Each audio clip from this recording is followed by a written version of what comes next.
Good morning, everybody. Welcome to the public and my fellow colleagues on the board to the May board meeting and the annual meeting of FIMTAC. What is FIMTAC? First Mutual Transportation Assurance Company. It is the captive insurer of the MTA, and we'll explain that in a moment. Leah, why don't we start with public speakers, please?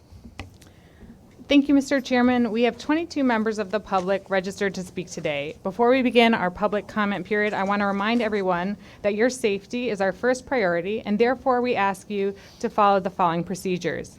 In the event of an emergency, 911 should be called. If an alarm sounds, wait for a public address announcement and follow instructions. If told to go to another floor or to evacuate the building, leave all unessential items behind and use stairwell A just across the main hallway or stairwell E down the hall past the elevators. In case of an emergency, notify emergency personnel for assistance. An automated external defibrillator for use by trained personnel is in the main hall just past the elevators. Now for our public speakers, whom I'd like to remind that in the interest of time and fairness to all speakers, we limit everyone to 2 minutes. Please be aware of the clock in the front of the room and the warning light you will see when you have 30 seconds left, reminding you to conclude your remarks. The first speaker is Lisa Daglian, followed by Ellen Shannon and John Meyer. Good morning, everybody. My name is Lisa Daglian. I'm the Executive Director of the Permanent Citizens Advisory Committee to the MTA. My staff is behind me. At Monday's Transit and Bus Committee meeting, we noted that we had something nice to say about Darrell, and well, here it is. Darrell, you have led with knowledge, integrity, honesty, humor, enthusiasm, and patience, even in the face of adversity, and I'm sure you can see that face in front of you. You taught us so much along the way, and we appreciate it. Legend has it, years ago, you came to a Transit Rider Council meeting and talked of your vision to operate buses as a business by implementing database decision-making and your goal of leveraging the opportunities afforded by new and emerging technologies. You realized that vision to the benefit of millions of riders. On behalf of those riders, we thank you. Under your leadership, the bus MDBF improved by 36% on New York City streets. Real-time bus information was installed in all 5 boroughs. 8 select bus service routes were created, and bus redesign efforts are well underway. Perhaps most remarkably, you and your team devised and implemented a bus bridge that allowed people to travel between Brooklyn and Manhattan within 24 hours after Sandy took out power to subway service. I wasn't at PCAC at the time, but the bus bridge was the talk of the transportation town and has become a national model. Darrell will miss you and thank you, and on behalf of all the riders, for your commitment to improving the system, to the quality of the team that you're leaving behind. We wish you all the best. We have a little certificate of appreciation for you as well. Thank you.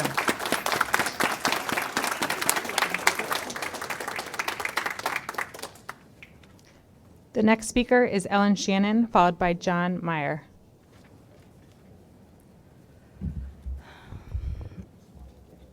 Good morning.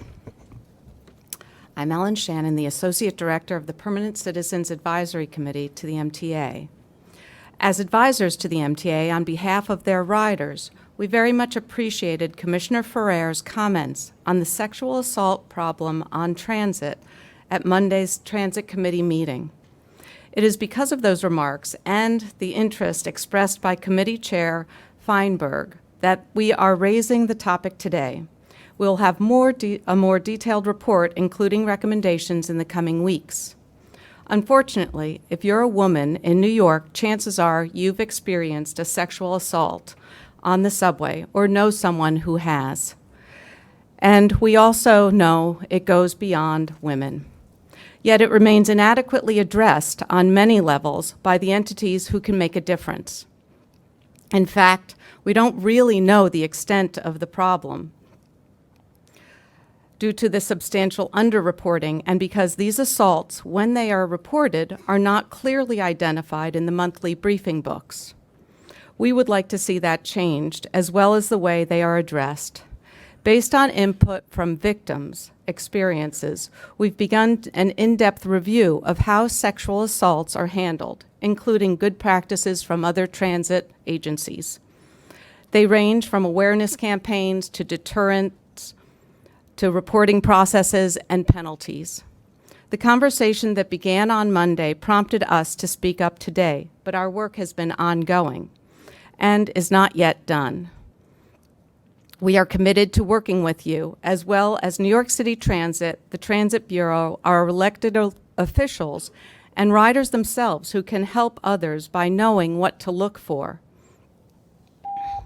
We can offer insight and guidance into the conversation and will be reaching out to conclude meet your with you remarks. to discuss our findings and recommendations to support the real changes that must be made in order to deter sexual assaults on the system. Thank you. The next speaker is John Meyer, followed by Norbert Gies. Hello, Board. Good morning. My name is John Meyer. I'm the Vice Chair of Civics United for Railroad Environmental Solutions, and I am here to request that the board members stop MTA's RFP 6263. You have a handout that was given out at your desks. Hopefully you can take some time to read it. Since 2017, Cures has testified at MTA board meetings to provide facts about how the lowest polluting locomotives will work for the MTA's finances and service needs, while also ensuring the families and workers have the cleanest air and a healthy environment. While advocating for clean air, Cures has consistently found mismanagement and corruption in LIR procurement and contracting, including in LIR's 2013 and 2018 locomotive procurements. However, last week LIR informed Cures Chair Mary Parison Laval that MTA RFP 6263 is moving forward as is. So unless this board stops this RFP, LIR will conduct its second rigged locomotive procurement since 2013. The result is needless public health harms and higher MTA costs for the next 30 to 40 years. This board has demanded competition and value engineering since last summer. However, in RFP 6263, LIR managers are on a campaign to suppress competition and value engineering. Chairman Foy, you are investigating union overtime. How about asking the district attorney and MTA inspector general to investigate LIR managers who are rigging this procurement? LIR managers are asking this board to go along with a second rig bid for a company that sold you faulty prototypes for $4.5 million in a rigged 2013 bid and pled guilty to cheating its customers in federal court in December 2017. This is the opposite of reforms you and your governor want. Thank you. The next speaker is Norbert Gies, followed by Suzanne Chi. Good morning. My name is Norbert Gies, and I am a board member of Civics United or Railroad Environmental Solutions. In 2016, after stopping Long Island Railroad's influence procurement, the governor and the MTA promised to buy the cleanest locomotives through fair competition. Instead, Long Island Railroad managers sold harmful, high-polluting locomotives to the New York and Atlantic Railways for less than scrap value in violation of public authorities law. You already had New York State appropriations to replace them because civics groups and the Community Board 5 of Queens and elected officials got you money for the new locomotives to clean our community air.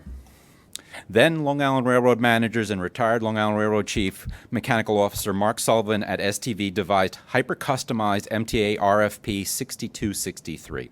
Their RFP included misapplied, more costly, higher polluting line haul locomotives that will harm the public health versus the short haul locomotives.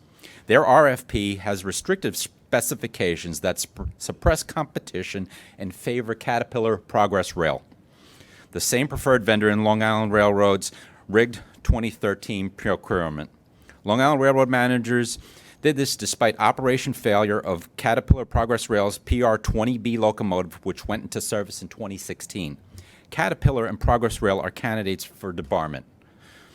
In summary, Long Island Railroad managers are still thumbing their noses at this board. It's time the board to stop standing by on this. Please clean out the corrupt managers and conduct a real, fair, and transparent procurement as MTA, the governor, and President Eng promised. Please stand up for the MTA and reform and clean our air. Thank you. The next speaker is Suzanne Chi, followed by Kimberly McLaurin. Good morning. My name is Susan Chi. I'm an advocate with Center for Independence of the Disabled New York. I cannot get around without stressing because the most reliable, accessible, convenient transportation, e-hail now is basically gone. I had called Accessorize recently to request an e-hail. They said, we no longer have e-hail. E-hail service is very important to me because I can get to my appointment without having to leave my house early. For example, when I have an appointment in the Bronx, I only have to leave 1 hour before my appointment using e-hail service. Enhanced booker service mean basically that e-hail is gone. I have to go back using the most unreliable accessorized service, which means I have to leave 3 hours before my appointment time due to accessorized being a shared ride. E-hail is necessary due to inaccessibility of the public transportation. I am so frustrated that e-hail service has been transitioned into enhanced booker service. I remember when e-hail used to be available, and I can call up and get a ride when Accessorize is running late. Now I can't because it's been transferred into a totally different service. E-hail Insurance Booker is the service is the second version of a stress ride. Thank you. The next speaker is Kimberly McLaurin, followed by Tremel Thompson. Good morning. My name is Kimberly McLaurin. I am a 11-year veteran of transit. I'm a train operator. I'm also a member of Progressive Action. I'm here to talk about women's issues. As far as facilities are concerned, we really don't have enough. It's about 30 women sharing one restroom. Sometimes we have to have our male coworkers block the bathroom while we use their restroom. This is something that we should not have to go through in 2019. Also, when we do have facilities, they're in disrepair. We're dealing with rust, insects, rodents. It's just not. It's ridiculous at this point. As far as maternity leave, why are we negotiating human rights? Why do we have to decide whether or not we have to choose between our job and extending our families or even starting families? As far as the same thing, why do we have to choose between bonding with our newborn babies and taking a promotion because we decide to stay home with our child, and now we're penalized because we didn't have a certain amount of sick time or we used up too much leave? Just about the rank and file in general, we're governed by tyranny and threats. The morale is extremely low, and as studies show, productive workers or happy workers create happy customers. Why isn't this something that's implied or applied as far as the rank and file is concerned between management and the workers? Pretty much imagine coming to a job where you have to pray before each task that you have to do. Pray that you don't get in trouble, pray that you don't lose your job, pray that someone doesn't jump in front of your train, just pray in general. It's daunting, it's taxing, it creates stress. 20, 30 years are not taken into account when accidents happen. We have a saying down in the subway. It's pretty much, you're as good as your last move. It's just ridiculous. Thank you. The next speaker is Tremel Thompson, followed by Gary Young. My name is Tremel Thompson. I'm from the group Progressive Action. Mr. Byford, you gave a great presentation in Bay Ridge yesterday. I really appreciated it. To the public, you guys do an amazing job representing the millions of riders who ride the subway, speaking up for the riders coming to these meetings and addressing the concerns. My problem with the MTA board is, why do you treat these riders like criminals? You walking through a plethora of police officers, metal detectors. Sometimes you have dogs downstairs. For what? Us as New York City transit workers, we don't get the same protection. What are you guys so afraid of with the passengers here than the passengers in the subways? Are you afraid that someone may walk up behind you and stab you in your back? Are you afraid someone may throw urine in your face? What is the fear for? Why are you guys more protected than we are? At the emergency board meeting, our international president, Samuelson, brought up institutionalized racism. I think it's very important that we have that conversation. But we can't have a conversation of institutionalized racism without discussing structural racism, systemic racism, and white privilege. You cannot have institutionalized racism discussion without those three. Ms. Feinberg, she exercised her white privilege the other day. She put on an MTA vest, did work on the platform with her baby strapped to her. You know how many times pregnant women who had babies can't bring their babies to the job? That was white privilege right there. White privilege is Mr. Foy getting the police on workers. Why nobody called the police on Cuomo when he raided the MTA and sent money upstate to the ski resorts to people who probably never seen a subway train before? Nobody called the police on Cuomo? At what point does this stop? The systemic racism, the institutionalized racism, and the structural racism. It must stop. If y'all want to have the serious conversation, y'all know how to get in contact with me. Congratulations on your retirement, brother. All right, thanks. The next speaker is Gary Young, followed by Jason Pinheiro.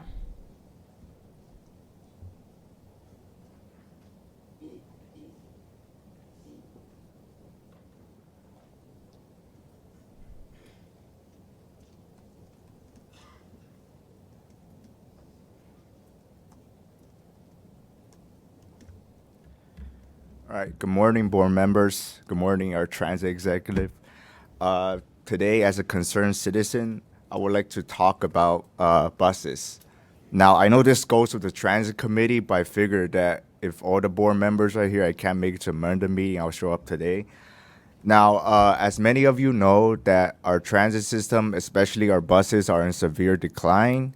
I think the ridership loss was somewhere in the double digits. I believe 14%. I don't have a number on top of my head.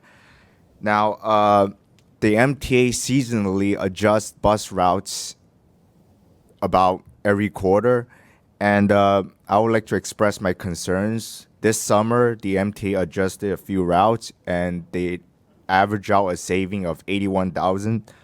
Those are routes that passengers rely on, and most of those routes are cuts. Now, they adjust their routes based on loading guidelines, and I think those loading guidelines are extremely unfair, and they are very anti-customer friendly because they assume that customers are continuing to ride a bus after they cut the service. Now, MTA continuously cut the service due to the decline, and after the decline of ridership, MTA cuts more service on top of that, and I think that needs to stop. Now, I want the board member to consider changing the loading guideline to somewhere around 100% from 125% peak hours and 80% during off-peak hours to allow for ridership growth in the future. And to stop all cuts of bus service until the redesign of all 5 boroughs to prevent further loss of ridership, and also to allow the MTA to bypass the loading guidelines for the new redesigned network until a firm Please thing is in conclude your place. remarks. Thank you for allowing me the time to speak today, and happy retirement. The next speaker is Jason Pinheiro, followed by Rachel Faust. Good morning, Jason Anthony Pinheiro from Passengers United. One thing that I want to address, I wonder if Pat Foy is going to examine the money that was wasted on a upstate resort. One other thing, the hearing yesterday in the city council, you guys could have done more and provided more accurate answers to the city council, because we're talking about money that the city is going to provide to the MTA. And if you guys don't provide the data that they're requesting, they're not going to give us the money. And another issue that I want to address is the recent increase in subway employees being assaulted.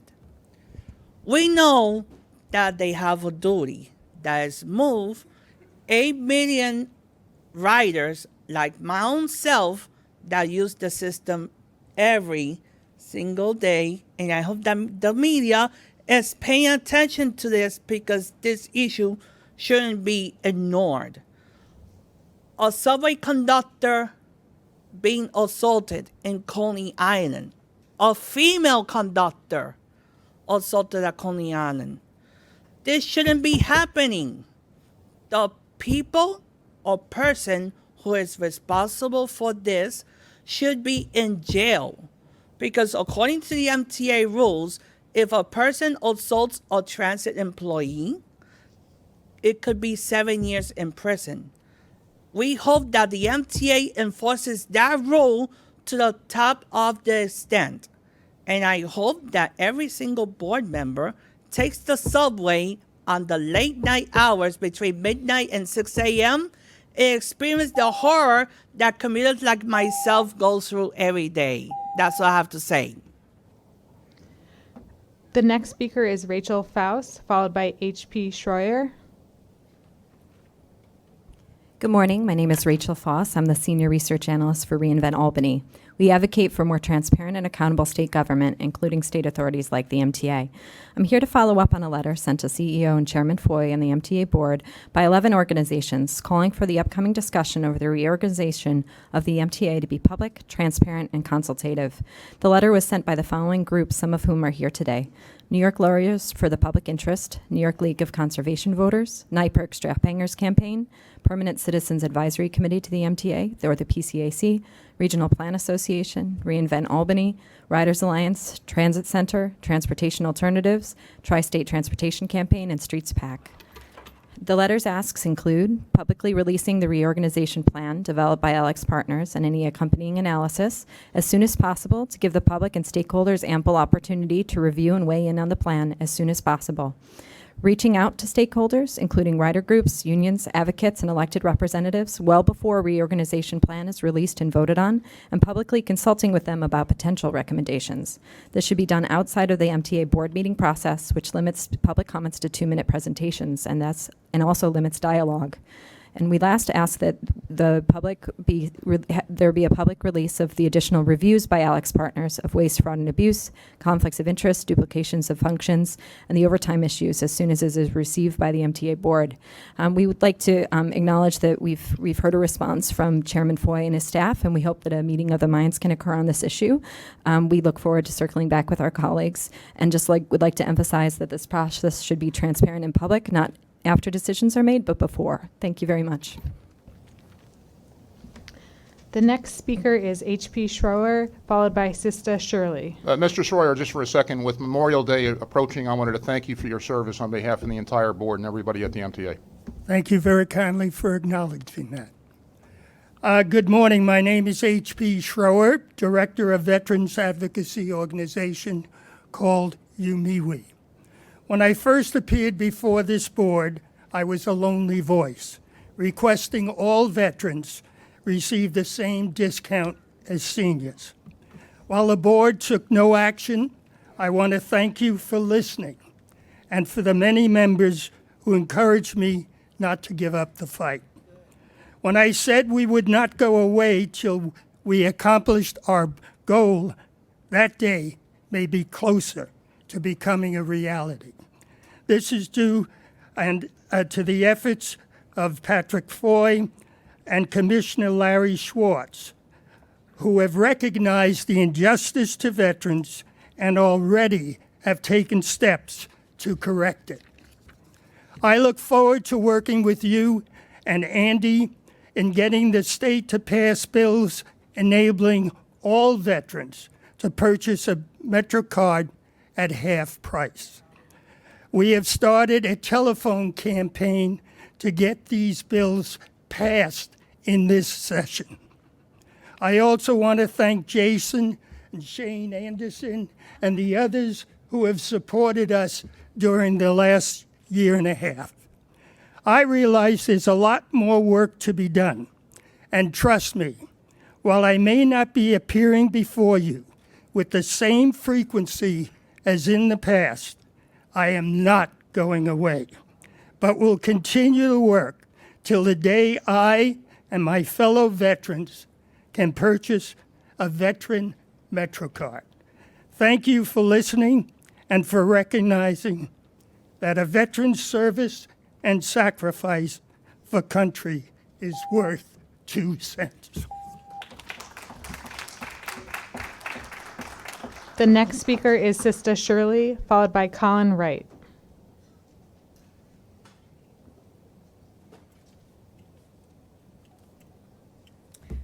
Okay, hi, my name is Sista Shirley from the Forgotten Borough of Staten Island. Okay?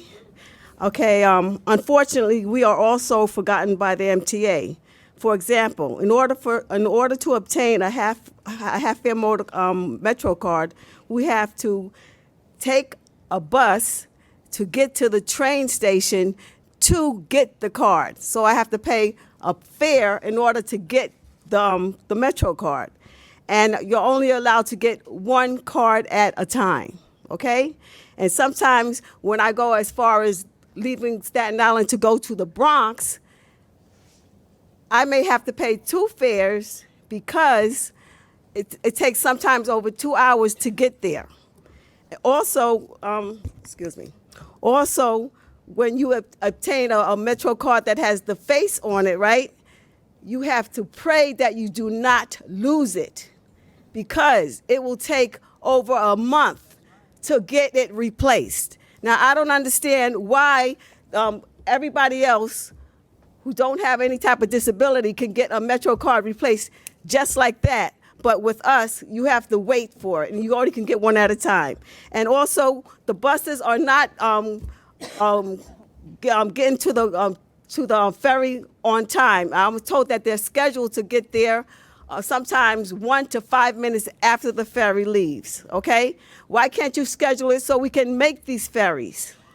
And then also, I'm told that the driver, if he gets there early, he's penalized, but he can be late. So they really don't care when it comes to Staten Island. So I'm speaking for not only the people on Staten Island, but people who also come to Staten Island. Thank you. Peace. The next speaker is Colin Wright, followed by Iman Ramawi. Good morning. I'm Colin Wright with Transit Center. The pending MTA reorganization plan will have huge implications for millions of transit riders, and I'd like to echo the call that we urge the board to conduct its oversight of the plan transparently, giving the public ample time to review it before it's approved. It's our understanding that Alex Partners will submit a reorganization plan to you by June with a board vote following in the fall. Such important business must be conducted in the open by posting the plan online as soon as it's in the agency's hands, allowing for public stakeholders to weigh in on its recommendations before it's officially adopted. The outcome of the reorganization plan can either help or hinder this agency's efforts to raise subway and bus service to the standards that riders deserve. A successful reorganization will align the agency's internal structures and incentives to be responsive to the rider experience, and let's get it right the first time. We believe a key component of accountability to transit riders is transparency, and that transparency should be embedded into the process of adopting this reorganization plan. Open deliberation will build trust in the MTA among your riders and provide assurance that the reorganization is in fact in the public's interest. Thank you. The next speaker is Iman Ramawi, followed by Ashley Price.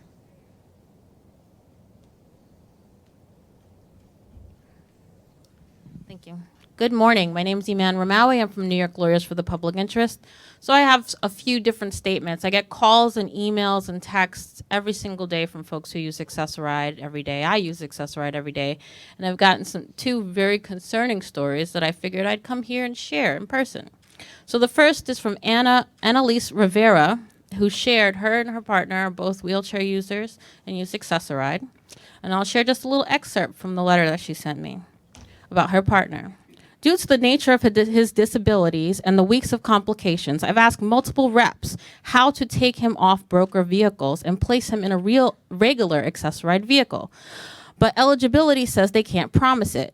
And it's the complaints line that is responsible. The complaints line claims that it's eligibility's responsibility. And other Access-a-Ride operators themselves say that they don't know who is responsible anymore. I don't know how that we can function like this day in and day out without any information about exactly who takes care of which vehicle you get. Another person, Jennifer Novak, told me something extremely concerning. In her broker car the other day, she got picked up at 7 a.m., and there were roaches in the front seat of the vehicle, scattered all over the place. She doesn't know if it came from another customer or from the actual person driving the vehicle, but there should be no roaches in a car for Access-a-Ride, crawling all over the customers. That's unacceptable. Both of these people filed complaints and got generic letters about their complaints. And I won't even share my complaints because I've only got 26 seconds. So the last thing is, and I thank Rachel for sharing, there's a Reinvent Albany report called Open MTA, 50 Actions New York Can Take to Renew Public Interest in the Metropolitan Transportation Authority. It's on reinventalbany.org, and it has some very interesting things that I think the board should read. 171 pages of great information. And you should all read it, and everybody in the public and in the media should read it as well. Thank you. The next speaker is Ashley Price, followed by Kevin Zhang. Good morning. I'm Ashley Price from Transit Center. I want to start by thanking Presidents Byford and Irick for the updates on buses at Monday's Transit Committee meeting, and to Chairman Foy for acknowledging the call for updates on buses at last month's board meeting. Unfortunately, the bus update we heard on Monday still pales in comparison to the one we received on subways. We heard Sally Libera provide a results-oriented update on subway performance, including reference to delay reduction targets that were met and a review of the customer-focused metrics that matter to riders. Bus riders who are eager for faster and more reliable trips may be wondering, is the bus action plan working? How would we know? Riders need to hear what the agency's goals are for bus improvements and whether the steps being taken are making a difference. This is especially true with the upcoming release of the draft Bronx Network redesign plan. The MTA should share goals for the redesign, for example, travel time improvement targets. Such goals give riders and elected officials a sense of what's possible, as well as a reason to support the changes. It also gives both the MTA and the public a way to assess the progress after implementation. We laud your commitment to improving bus service for the riders that depend on it most, and we urge you to continue keeping riders informed and to hold bus performance and your reporting of it to the same standard as subways. And finally, on behalf of the Turnaround Coalition, we'd also like to acknowledge and thank Daryl for all of his leadership. Thank you. The next speaker is Kevin Zhang, followed by Omer Vera.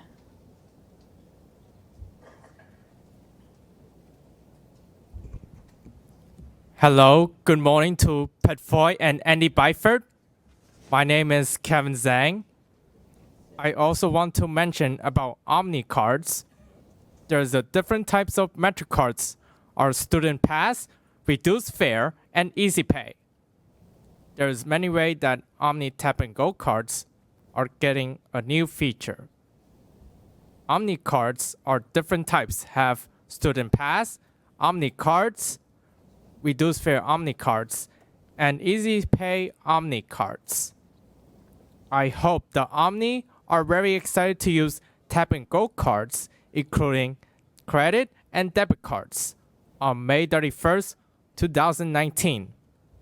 Metro cards will be retired on July 2023, but Tap and Go cards will be getting Omni regular cards, including student pass, reduced fare, and easy pay. Thank you and have a nice day. The next speaker is Omar Vera, followed by Stephanie Burgos. All right, thanks for the second time you said my name right. First time, yeah, so it's Omar. But anyway, first, let me just congratulate President Daryl Irick on his retirement after a long and productive career. He has modernized the MTA bus system. We will miss him very much. And he and President Andy Byford are a team. You'll never find two other guys compatible like steak and fries, as the old saying goes. And these two brought the MTA to the modern stage. We saw the double-decker buses. We saw everything, and that's why we salute you, and we salute the both of you. And now, second, now I do have one more request, if possible. at least have M98 if possible run on weekends. That's my final request regarding the bus network. And second, I also reiterate HP Shore's request for a veterans discount. We finally need to get this discount up and rolling. Other cities have it, so New York should have it as well. Third, I reiterate what I said Monday. Adjust the Rockaway service on the ANC. That's needed. And now to something a little bit more serious. Yeah, I'm not really I'm not particularly thrilled with the way the current governance is, especially when the governor's secretary decided this board.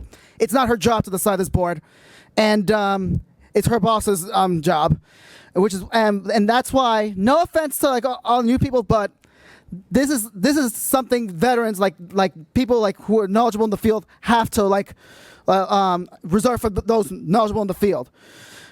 I suggest that basically, it's not fair that basically novices, new members, get to be chairs while those who've been there years either are canned or have no vote at all in any of the committees.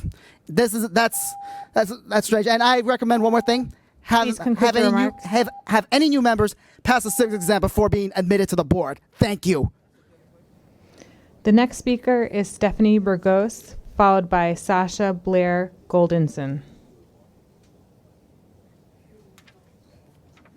Good morning, everyone. My name is Stephanie Burgos, and I'm with the Riders Alliance and also a member of the Bus Run Coalition.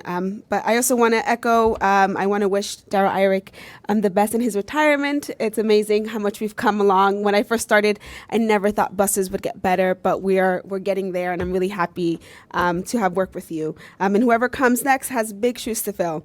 But speaking of buses and the progress that we've made, next in a few weeks, the Bronx Network redesign is coming, and I don't know about y'all, but I'm very excited. This is the first time this is happening in the Bronx in decades, and this is going to impact over 650,000 people.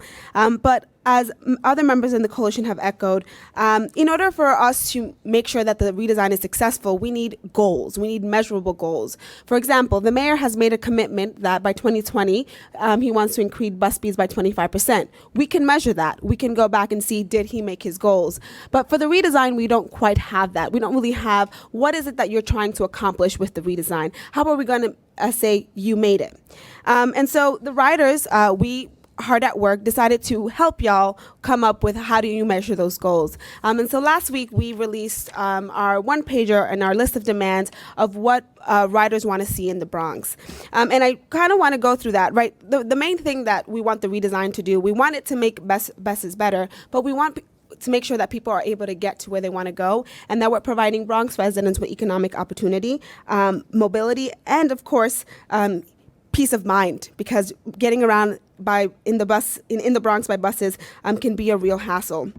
And so just a few things that we want to make sure that we see in this plan. We want to make sure that it's ambitious and it's bold, and that it reflects the changes of the Bronx. It's changed so much, and we want to make sure that that it's reflective of the changes that are happening and the ones that are coming, like development in the South Bronx, like the jail in Mott Haven coming. We want to make sure we're building for that. We have, there's so many, I run out of time, but we also want to make sure that we have better crosstown connectivity. Please conclude your remarks. And that we can get to other boroughs. We look forward to seeing this plan, and we want to make sure that it's going to make a big difference in the lives of riders, and that it's providing equity and economic opportunity to the 650,000 Bronx residents. And we look forward to that and the measurable goals. Thank you. The next speaker is Sasha Blair Goldenson, followed by William Long.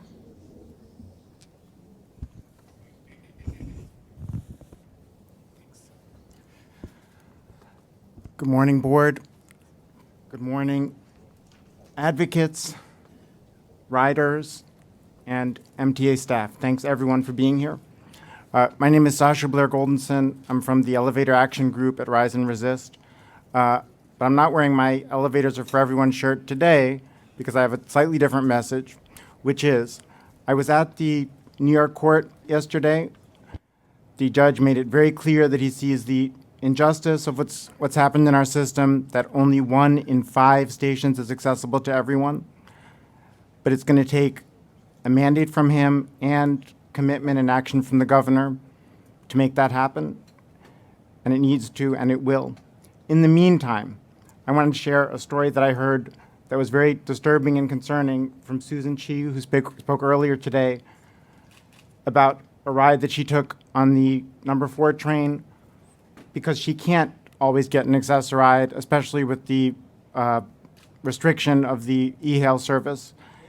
And she tried to get off a number 4 train at a station that was not accessible, and there was a huge gap, and she almost fell to the tracks and needed to be grabbed and helped by concerned citizens. And our concerned New York citizens are always there to help us, which we really appreciate, but that should not be. So I have a simple, practical proposal for something that the MTA and people in this room, Andy Byford, Chairman Foy, Alex Elagudin, can get on this, which is add accessibility information to every subway stop announcement. For instance, next stop on this train, on this downtown number 2 express train, is 14th Street. This station is not wheelchair accessible. The next wheelchair accessible stop will be Chambers Street, 1 station away. Make it happen. That information can save lives. We talked earlier today about safety is a number 1 priority, and it absolutely should be and can be. Let's Please do that. conclude That your is remarks. a quick win of the kind that we want and we need. And when elevators are out of service, as 8 were this morning, Please add that conclude your information remarks. too. Thank you. The next speaker is William Long, followed by Liam Blank.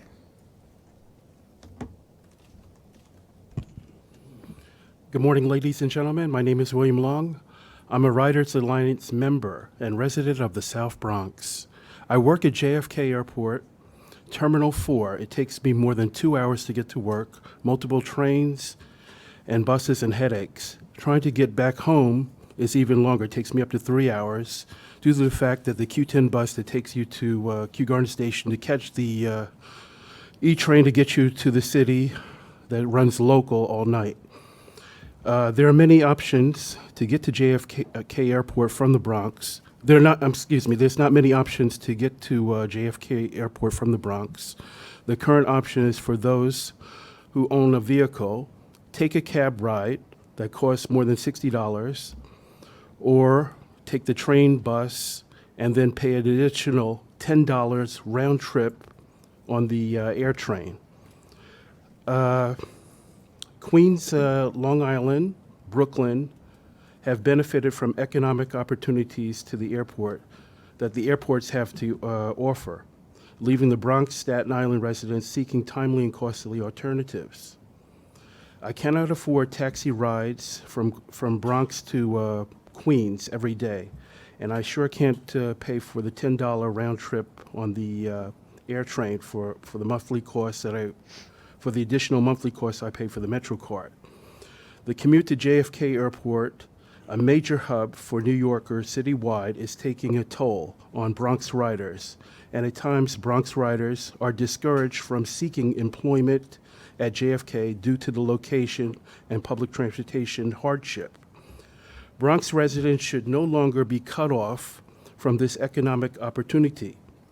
With the Bronx bus network redesign draft expected to come in a few weeks.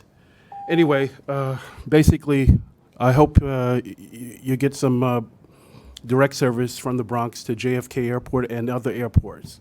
We really need it. All the other boroughs had it for decades. Please conclude your remarks. The next speaker is Liam Blank, followed by Joe Rappaport.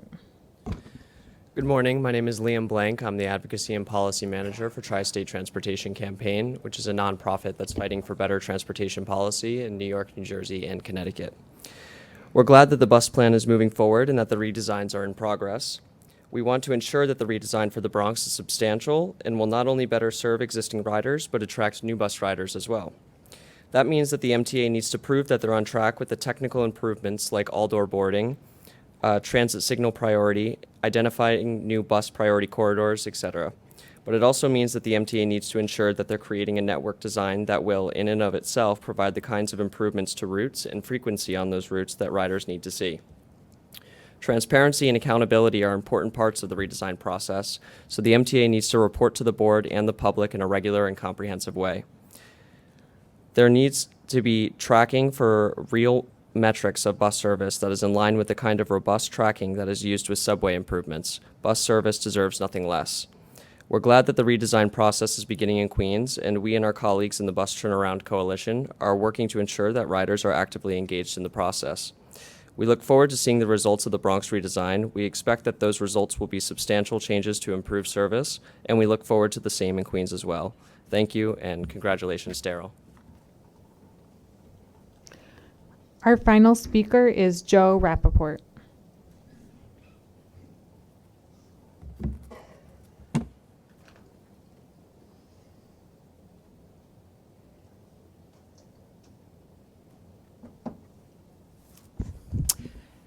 Good morning. I'm Joe Rappaport, Executive Director of the Brooklyn Center for Independence of the Disabled, and we're a core member of the Accessoride Reform Group, or ARG, Think Frustration. I'm distributing a New York Times article about the Accessoride program. But you've heard from Accessoride riders today and in the last few months about their frustration with recent changes for the worse in Accessoride service. One of them, Nigel Flores, on Monday described his 6-hour wait for a ride that never came. Accessoride kept telling him that his ride was 10 minutes away, but it never showed up. In the end, he had to call his family, and his father drove into downtown Manhattan from Brownsville to get him home. Nigel says he worries that when he gets a job in cybersecurity, he just finished a training program at the Institute for Career Development, he won't be able to reliably get to and from his job.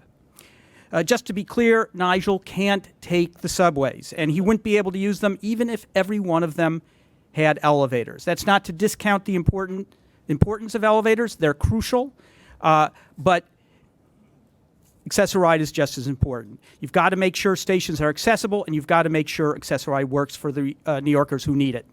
It is, in fact, part of your core mission. It's not a choice. The MTA's had the responsibility to run paratransit for the past 3 decades, since the ADA passed in 1990.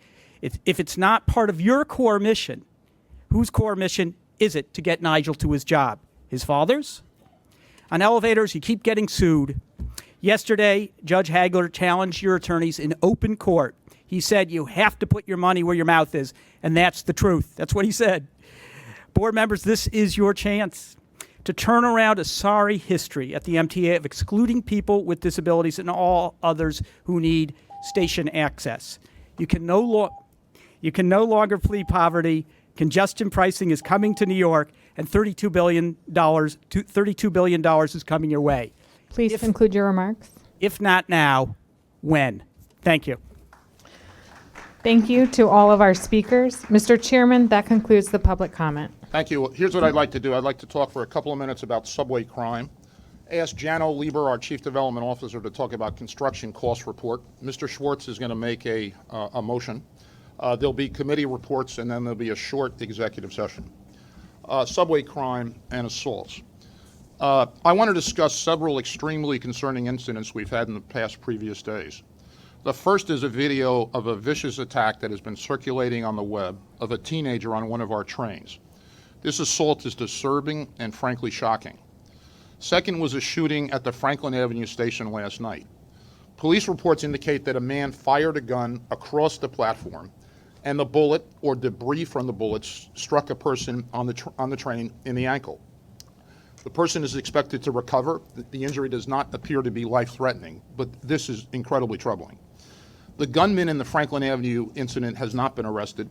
The NYPD, the world's largest and finest large police department, is investigating both of these incidents. Third, based on train data and reports from employees, we believe that there is an individual or a group of individuals who are systematically gaining access to subway cars, pulling the emergency brakes, and then fleeing to the tracks, getting on the next train, and repeating the process. We believe that this happened again last night on the northbound 2 train, but this is not an isolated incident and may have been happening for several years. MTA and New York City Transit are cooperating with the NYPD to find these perpetrators. We were reluctant to discuss this issue publicly given the potential for copycats.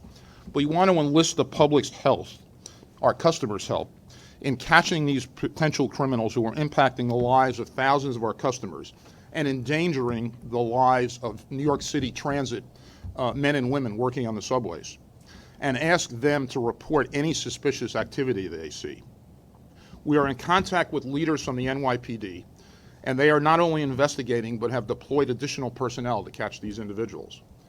All these incidents happen in the wake of several assaults on our employees that are both disgusting and cowardly. All this speaks to a larger point. The MTA and the NYPD need the ability to ban criminals from our subway system if they're engaging in behavior that puts our employees or the public at risk. This could include disrupting trains, unwanted touching, assaulting employees, or engaging in other violent behavior. The fact is our system is extremely safe, with crime near record lows, but still we need every tool in the toolbox available to keep it that way. We are strongly supportive of legislation that has been introduced or will be introduced in the state legislature by Senator Savino from Brooklyn and Staten Island that would allow us to enact these bans, and we urge its quick passage.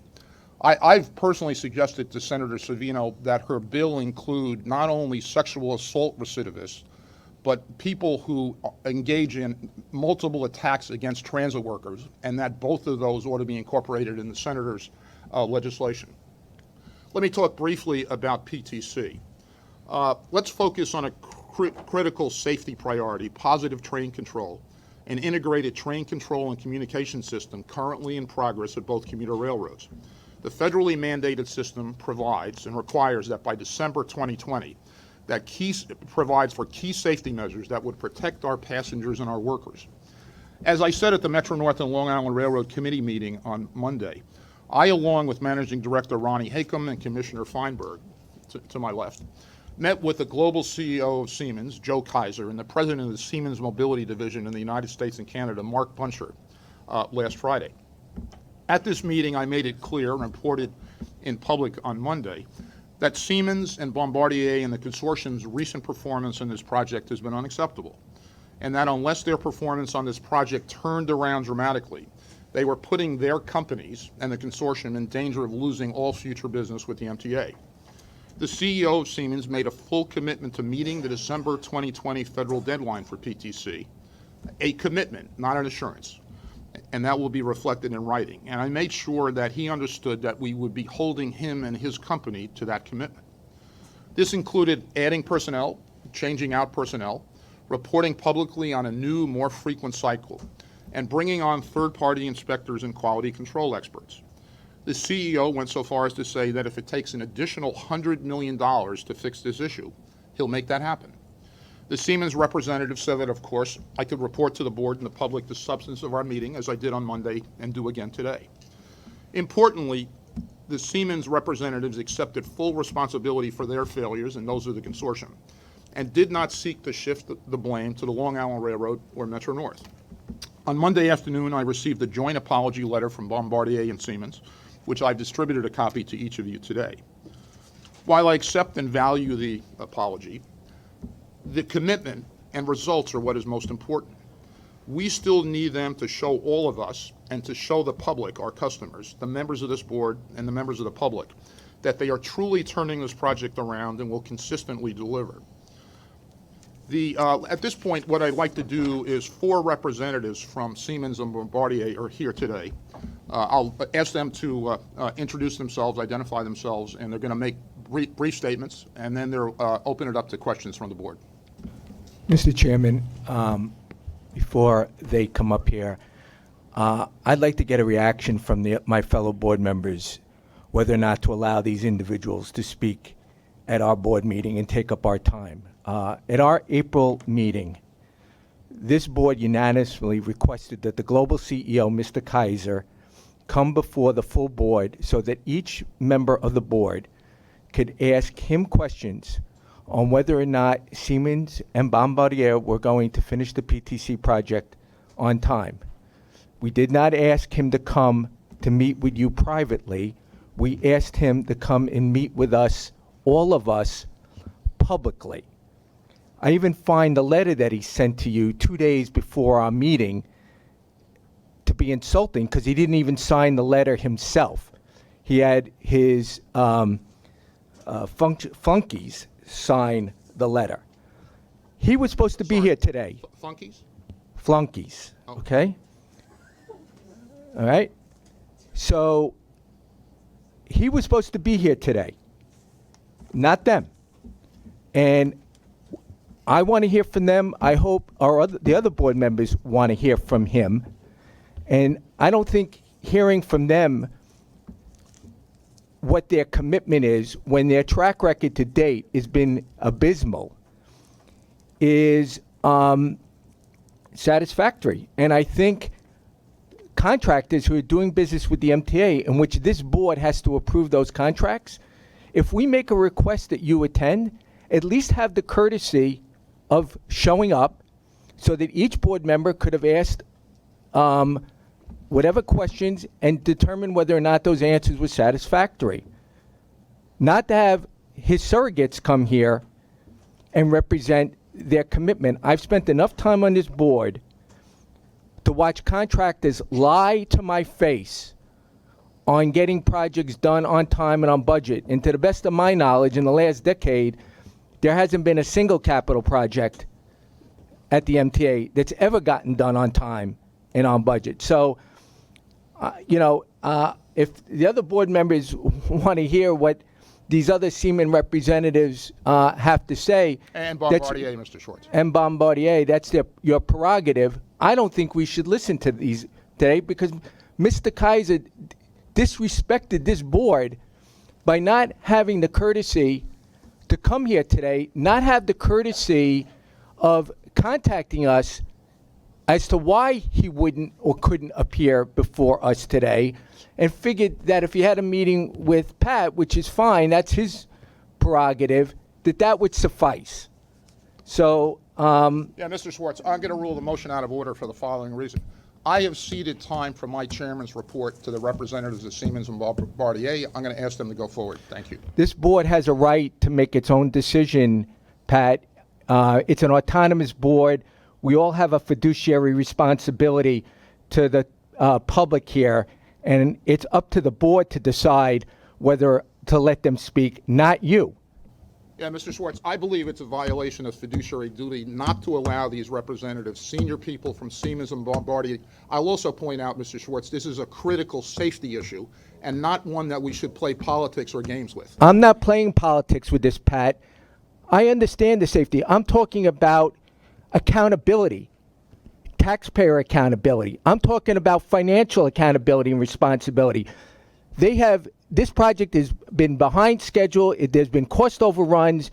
If there are safety issues and quality assurance issues, it's the fault of Siemens and Bombardier, not me, not any other member of the board. And I'll ask General Counsel to answer the question whether or not this board has a right to determine whether or not the representatives of Siemens and Bombardier get a chance to speak or not, or whether or not it's in the sole discretion of the chairman and CEO of the board.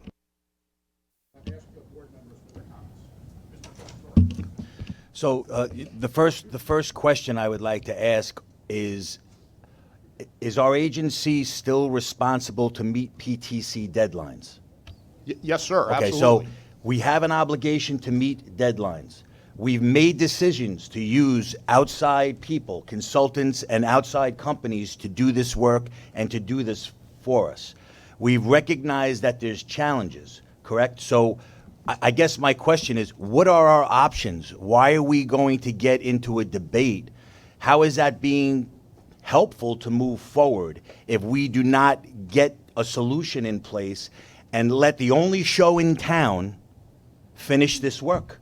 Because I don't know what the options are. Mr. Tessitore, that's an excellent question. Mr. Brown, if you have a question or a comment. Yeah, well, so my comment is I've never learned anything by not asking questions. I mean, you know, it says, what is that, Socratic method? It's like the opposite of Socratic method. If you just keep your mouth shut, you're supposed to, like, absorb. These are the people that may have actual answers to actual questions. Now, just because politicians wrote down dates when this has to be done by does not mean it's easily achievable. And as to whether these people are flunkies or not, I mean, I should hope that someday in my life I should achieve such a high level of flunkeydom. All right, so before I recognize Ms. Vanderpool and then Mr. Law, let me just note that we just heard from the two non-voting representatives on the board who represent workers at Metro-North and Long Island Railroad. Ms. Vanderpool and then Mr. Law. While I appreciate the frustration of Commissioner Schwartz, we all share that. We are in a situation where we only can work with Siemens and Bombardier on this project. I echo the sentiments of my two fellow commissioners. I don't see creating a more acrimonious relationship as beneficial to getting this work done. I do think that these public forums are an opportunity to continue to hold you accountable, and quite frankly, it's your reputations on the line. The more opportunities that we have to bring your reputation to the public, I think is part of our responsibility, having you answer and account for the flaws and the misjudgments and the egregious errors that you've made. But I do think we should move forward with your comments. Mr. Law. With no disrespect to the gentleman on my right, I think Larry made some excellent points. Our word needs to mean something. At our last meeting, we asked the global CEO to come here, and he's not here. Does our word mean something or doesn't it? Deadlines matter, timelines matter, and our word should matter. And we made a request. It's not adhered to, and I support what Larry said. Mr. Zuckerman. Thank you, sir. I am actually, I wouldn't say pleased, but I am satisfied that we're at this moment. For 3 years, I've been pounding the table about positive train control. I've been a lone voice on this board. Your predecessors, Pat, 2 of them, 3 of them before you, have heard me say this, and nothing happened. We did very little. Even management, while we talked about the progress, we didn't make much. And we missed our 2018 deadline, which we said we were going to fully implement PTC by December 31st, 2018. And that deadline passed. And we met the FRA compliance. But that's not what we said we'd do. We said we'd get it done. We didn't get it done. Now, I would say that I think this organization has finally motivated itself to be behind it. The fact that this is the third time in 5 board meetings that we have representatives from these 2 companies is an important testament. I demanded they come in February. They did. I then demanded again they come in April, and they did. And I only joined by phone because of my broken foot, so I couldn't be here in person. But I joined, and I berated you gentlemen on the phone. And I appreciate you being here for the 3rd time. Now, I will tell you, the one board member that listened to my commentary about PTC is Larry Schwartz. No one ever else said, you know what, we got to do something about this. That gentleman there, bringing the force of the governor, said, I hear you, and I understand why it's the most important thing Metro-North has to do. So I support Larry Schwartz for his advocacy of this issue. Now, the last thing I'd say is, you guys can talk about whatever you want to talk about today. It's been the 3rd time in 5 board meetings. I don't know what you're going to tell me to make me feel any more comfortable about our progress. The only thing that matters to me now is deeds. You can say anything you want. You can give me apology notes, and I do agree with Larry that I wish your CEO had signed it. I hear your point that you 2 heard about commitment. That's great. But until I actually start seeing progress, till we actually start meeting these deadlines, it won't matter what you say today. Of course, I'll listen, Lee. I appreciate your call from a few weeks ago about this topic. I appreciate you being here. But now it's time to actually get the gosh darn thing done. Dr. Metzger. Thank you, Mr. Chairman. I think that Larry has rightfully noted that we were dissed and there was a great deal of lack of respect shown by Siemens and Bombardier. That said, I don't give a flying fish if some German bigwig comes and sits here and tells me something. And frankly, I agree with Neil that we've heard from these gentlemen 3 times. I want to see equipment delivered. I want to see equipment functioning. I want to see our extended RSD goals met. I appreciate the fact that we have had a fair amount of increases on the management and the staff from these 2 firms. That is a good thing to note. But until I see more equipment, more functional equipment, better quality control, it's just words. Thank you. Ada. So just a simple question. Why did the CEO choose not to come today? Mark, I'll direct that to you. So just a simple question. Why did he say no? Hello, my name is Michael Peter. The CEO did make it possible to come before this board meeting, even on Friday. We rearranged all his flight routes to meet with the MTA Board chairman, and he sent me today here to renew the commitment. With all due respect, you're not the... So the chairman is the chairman, and we all love Pat Foy. We are the members of the MTA, and if a member of this board asks for a CEO to show up, he must show up. He can't send his representatives. He must show up himself. Anybody else? Kathy, Phil, would you just report basically on progress over the last 2 to 3 months? Hold on a second, Larry. Progress over the last 2 to 3 months, please, as you see it. Sure.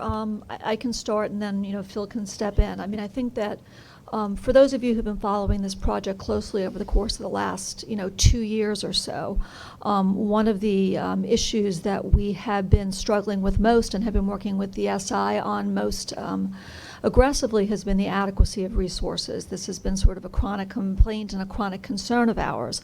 And this kind of manifests itself in a couple ways. Number one was, actually probably more than a couple ways.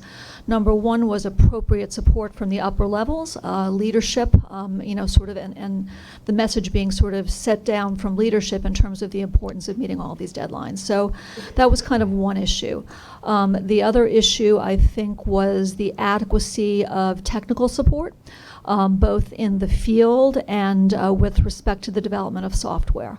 Over the course of the last several months, since you, Chairman, and other members of this board have become much more aggressive with respect to both of those issues, we have seen progress. There have been management changes, which I think have been helpful and will be helpful in terms of moving the project forward.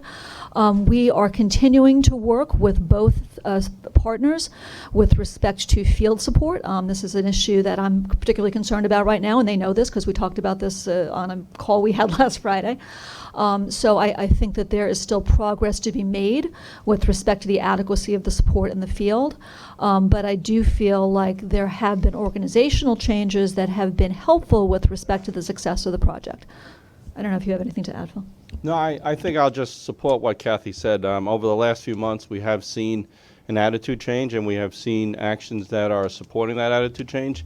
I think, as the board has mentioned, as Chairman Foy has mentioned, it's the results that need to follow the attitude change, and we have engaged with more regular dialogue with both Bombardier and Siemens at the higher levels, and their ability to and willingness to make organizational changes, which they've done, bring in new resources that we've been asking for. I think will go a long way towards being able to be successful, and it's really now a matter of, as everyone is saying, we want to see the results to demonstrate that this new attitude is paying dividends, because what we've been going through the last few years is trying to keep up with things, and the resources that Metro-North along our railroad have put on top to provide the oversight is why we're asking for third-party review, new resources, and we are seeing that over the last few months. So just like to confirm what Kathy has said. I guess I'll go now. So the reason why I wanted to speak again, one, I want to first apologize to the people from Siemens and Bombardier. My comment about calling you a flunky was inappropriate. I apologize for that. Just got a little hot, and it was inappropriate words. It's unfortunate you have to come here and take the heat. And again, I respect the wishes of each individual board member here. I just want to say again, we asked, we requested, we directed by a show of hands for the Mr. Kaiser to come. He didn't even have the courtesy of contacting us as board members, sending us a letter as board members, asking for more time, explaining why he couldn't come here himself, how he was going to give us assurances to all the questions that each individual board member has. And so I'm quite frankly concerned that by allowing these other gentlemen that came here today to speak without him having come, it sets a precedent and a tone that every time we make a request, other contractors, other individuals are going to feel empowered to ignore the request of the board. And this board's request should be taken very seriously. We have fiduciary responsibilities, okay? We all care about safety. There's not a single person on this board that is interested in protecting the safety of the public, the safety of a worker. For anyone to accuse any board member that is totally inappropriate and reckless, nobody on this board would put safety at risk. But we also have a fiduciary responsibility to get questions answered by the top guy on how this project is going to get completed on time and within a budget. And for that, again, I would ask that we demand that Mr. Kaiser come before this board, even if it's at the June meeting, for him to give us assurances, because I've had many conversations over the last few years with Ronnie and Kathy and Phil, trying to make sure this project got done on time and stayed on budget. And we're in a very precarious and tedious place right now as to whether or not it will. So, sorry to have walked in a few minutes late. A couple things. One, I'm new on this board. I've been here for about 3 months, but my previous gig was the safety regulator for the U.S. rail system. Along with Dr. Metzger and Neil, I think. I'm sorry, you don't get a doctor, but you get Mr. Zuckerman. Yes, you do. You do. Either way, there are a few people who've spent as much time on PTC than these two, but I think I'm one of them. And we have no room, and I think you're hearing that from us clearly, to get this wrong. Because not only is it a critical safety issue, but as far as I'm concerned, we can't operate trains on January 1st, 2021, unless this system is in place, because we'll be in violation of the law. And the Congress, who originally set a deadline for 15 and then moved it to 18 and then moved it again to 20, has said that they have absolutely no intention of moving it again. And so, to the Siemens folks, I think you're getting a feeling for how seriously this board takes this issue, not just because it's a critical safety issue, but because I don't know how we operate trains past December 31st, 2020 if this is not in place. I think, given the fact that the board was really clear in wanting to hear from the CEO, and I appreciate that he came last week, and of course, when he's here, folks are going to meet with him, but there was a really clear message sent that he should be here this week, and he's not here. And that is not appropriate. And while I think it's completely fine and appropriate to hear from all of you, it sends a real clear signal that the CEO decided not to be here today. I did not realize that he did not sign the apology letter. I think that's a real reason for concern too. But I think we need to figure out what our next step is here, because the fact that the CEO has not shown up is significant. The fact that we need to understand brand new procedures that are in place for this board, including debarment, is important for us to understand. And I think, frankly, the Siemens folks may want to take a moment and communicate to their CEO by phone right now about how this is all going down. And so I wonder if we want to take 15 minutes and allow the Siemens folks to communicate to their CEO that this is going south for them quickly, and for us to understand exactly what our next step should be in terms of debarment process and procedure. Commissioner, thanks for that comment. Let me just speak to this. There's a through the looking glass aspect to this. That's Alice in Wonderland for those of you keeping score at home. We asked these folks to come. These are senior people from both Siemens and Bombardier who can update the board and the public on this federally, sorry, Andrew, I'll recognize you in a second, forgive me, on this federally mandated safety program, safety underline. Mr. Schwartz, I think, spoke for everybody on the board and in this room when he said, quote, nobody on this board would put safety at risk, period. Everybody agrees with that. But we asked these folks to come. They can speak to the questions about Siemens' performance, Bombardier's performance, the consortium's performance, and most importantly, meeting the December 20th deadline. Point two, I'll also recognize that we spent an hour listening to public speakers, which is an absolutely appropriate thing to do before we act. And yet, representatives of companies that were doing the most critical safety project on Metro North and Long Island Railroad are not going to be allowed to speak. Seems odd to me at best. Third, if we're speaking about fiduciary duties, I think it's an irresponsible thing personally not to allow them to speak, despite the fact that we're all outraged by the fact that the global CEO has come. And then fourth, let me just share my personal perspective on this. I ran another agency before this one. I was the president of PATH, a little railroad, only 13 stops and 50 miles of track or something like that, and it's a fraction of Metro North and Long Island Railroad. We worked with Siemens, and we got it done on time. The reason we got it done on time, frankly, is 4 or 5 years ago, we created the crisis that we're having now. We stopped paying the company, and a fellow named Mike Marino, who just retired, who's an unbelievable railroader, and I created a crisis, and we got it done. My point in making that disclosure is not looking for a pat on the back for Marino or me, but the point that this can get done if we don't take our eye off the ball. Andrew. Thanks, Mr. Chairman.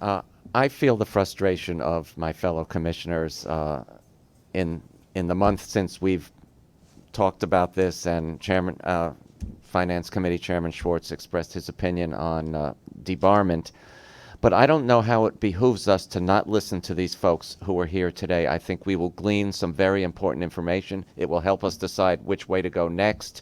We'll find out what the timeline is for completion of the project. I am pretty sure these folks are here speaking for the executive who couldn't be here today. And while I think everyone feels our frustration, I really think we should hear these folks and get some answers to some very pressing questions so we know what the next steps to take are. Yeah, the last point I'd make before we proceed with Mr. Schwartz's motion is the following. I could see the press story tomorrow. MTA Board declines to meet with vendors on federally mandated critical safety project which has been late, period. That seems like an odd headline to want. Or the headline could be something else, Pat. And What would it be, Larry? it could be board demands Siemens CEO to come, right? Or something else. That's one version. You know, and I got asked to go to the meeting with Mr. Kaiser last week, and I turned it down. I turned it down for two reasons. One, because I got a last minute heads up, and two is I said I will not attend a private meeting because the board voted unanimously for him to come and attend a public meeting. So I'm sitting here and respectfully will go along whatever the majority of the board wants, but I didn't attend that meeting out of respect to my colleagues on the board in that they made a request, a public request, for the global CEO to come. So there's many ways of writing a headline. Maybe your way is the way it'll come out, and maybe it'll come out another way that sends a message to all the contractors who have made literally a fortune off of the MTA over the last number of decades, that it's no longer business as usual at the MTA, and this board is not going to tolerate any excuses, any lying, or any shenanigans anymore, period.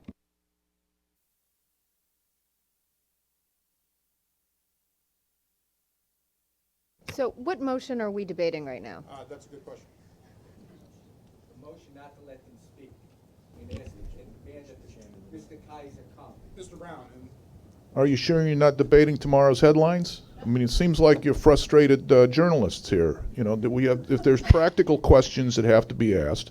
First of all, this is, in my humble opinion as a mechanic, this is a duplicative safety system. We have a safety system in place that's entirely adequate for the purposes. So you have legislated that we're going to put in a new system that theoretically is going to be superior in a few minor ways, but it doesn't mean we're operating unsafe trains. So don't imply that we're operating unsafely because we've not implemented this new system yet. Now, granted, good, you got it in at Port Authority, but you started out with the qualification was it's a little dinky railroad. It's not dinky, but it's small. Well, there's not a lot of interchange. There's a lot of differences here. So I want to know about the conflicts they're having with the other stuff, the software, the other elements, the other practical elements to make this work. Now, I don't know what the purpose of having the global CEO is here, other than to satisfy our ego that we're pounding the table and demanding it all get done tomorrow. Well, All right, I'm going to draw on my resolution, even though, Norman, I don't remember if you were here at the last meeting. If you were, you raised your hand, ask him to come, but I respect what you're saying. I'll withdraw my resolution, but to go to Neil's point, they've been in here multiple times, and they've made a lot of promises. A lot of those promises haven't been kept. Talk is cheap. We're going to have to put our foot on their necks to make sure this gets done. But out of respect to the other board members, I'll withdraw my motion. So, Mark, Lee, why don't you introduce yourselves, please? Company, title, and speak for a couple of minutes. Sorry about that. Speak for a couple of minutes, and then we'll open up the board questions. Thank you, Norman. Okay. Good morning, everybody. Good morning, everybody. Good morning, Chairman. Thanks for having us here. I feel the welcoming. I'd like to introduce, on my right, I'm the president of Bombardier Transportation. My name is Danny DePerna. On my right is Lee Sander. I think many of you know Lee. He's the president of Bombardier Transportation Americas. On my left is the CEO of Siemens Mobility, Michael Peters. And on his left is Mark Buncher, president of Mobility Americas. So I prepared a few statements to make for some of the comments that have been made here. Some of them are good. To Commissioner Schwartz, though, the point about unfortunately feeling the heat, actually, it's quite the contrary. It actually is appropriate and it's respectful for us to actually be here and to comment back to this important board and the state and the city of New York. So I don't feel any unfortunate heat, despite some of the commentary that's been made, which I find a bit biased and uncalled for. Anyhow, I've been in the job 3 months. I run all of Bombardier Transportation worldwide, and we are the consortium lead between Bombardier and our friends here and our partners, Michael and Mark, for Siemens. As you know, we're very proud to run in the transportation business. Both Siemens and Bombardier are amongst the best companies in the world for transportation. And I can tell you that ever since I started, my friend Lee on my right very much encouraged me to take a quick look at what's going on positive train control in this city. And very quickly, I was able to rally a weekly review between Michael and I to actually understand what was going on. And you are right. We do acknowledge that there's been schedule misses and execution. And as Kathy and Phil have both commented, there was not the right overall attitude at the leadership level and resources to actually drive and execute to schedule. So what I'd like to actually turn my comments to now is some of the things that we've actually done and where we see the status right now. What we're doing exactly right now is, number one, there was a call for, in several of the meetings when I first met Kathy and I first met Phil, dissatisfaction with us as the consortium lead, Bombardier, with the leadership that we had running the project. The leadership has been changed. We've installed a tremendous talent that we've hired from the outside, a significant engineering leader with large depth and understanding of very complex systems, and this would be a perfect move for us to have this leader start very quickly. And he's already been engaged with Debbie in the last couple of weeks, and we've had a very good relationship already out of the start. In accordance with that, we also put in a top-notch program director. We moved him out from our Europe facility, and it was actually part of a non-advocate review session, and I'll comment about that. So we've stepped up the leadership here locally in the United States, in Pittsburgh. We've stepped up on the leadership of the program. We've divided the program leadership so we have focus on Metro North Railroad and Long Island Railroad, which is what you had asked for as customers, and you were right. And again, a couple months in, I see what you see. I sense your frustration, and we are acting, and the results will come. First, we have to act. First, we have to see that there's a fire, and then we need to act. Mobilize troops, mobilize resources, attack on the schedule, and I'll comment to some of the comments you made, which are good, about software and system and safety and what we're doing about it. At the same time, I wasn't satisfied that we had enough systems engineering working on this. Michael as well, and he can speak for himself for the Siemens Corporation. They've injected more resources and talent. This is not going to be going away with arm waving and statements. It's going to be engineers solving problems. It is a very complex railroad network system with the back-to-back and and the interoperability situation. It's challenging, it's difficult, it needs real smart engineering people to finish the task. And I'm understanding that this task has been going on for a long, long time. At a weekly session I hold on top critical projects around the world, even though I'm the president of the company, I take it very serious. And every Monday morning at 9 a.m., this project is first on the agenda. It is very important to us. New York City is a very important city for both of our businesses.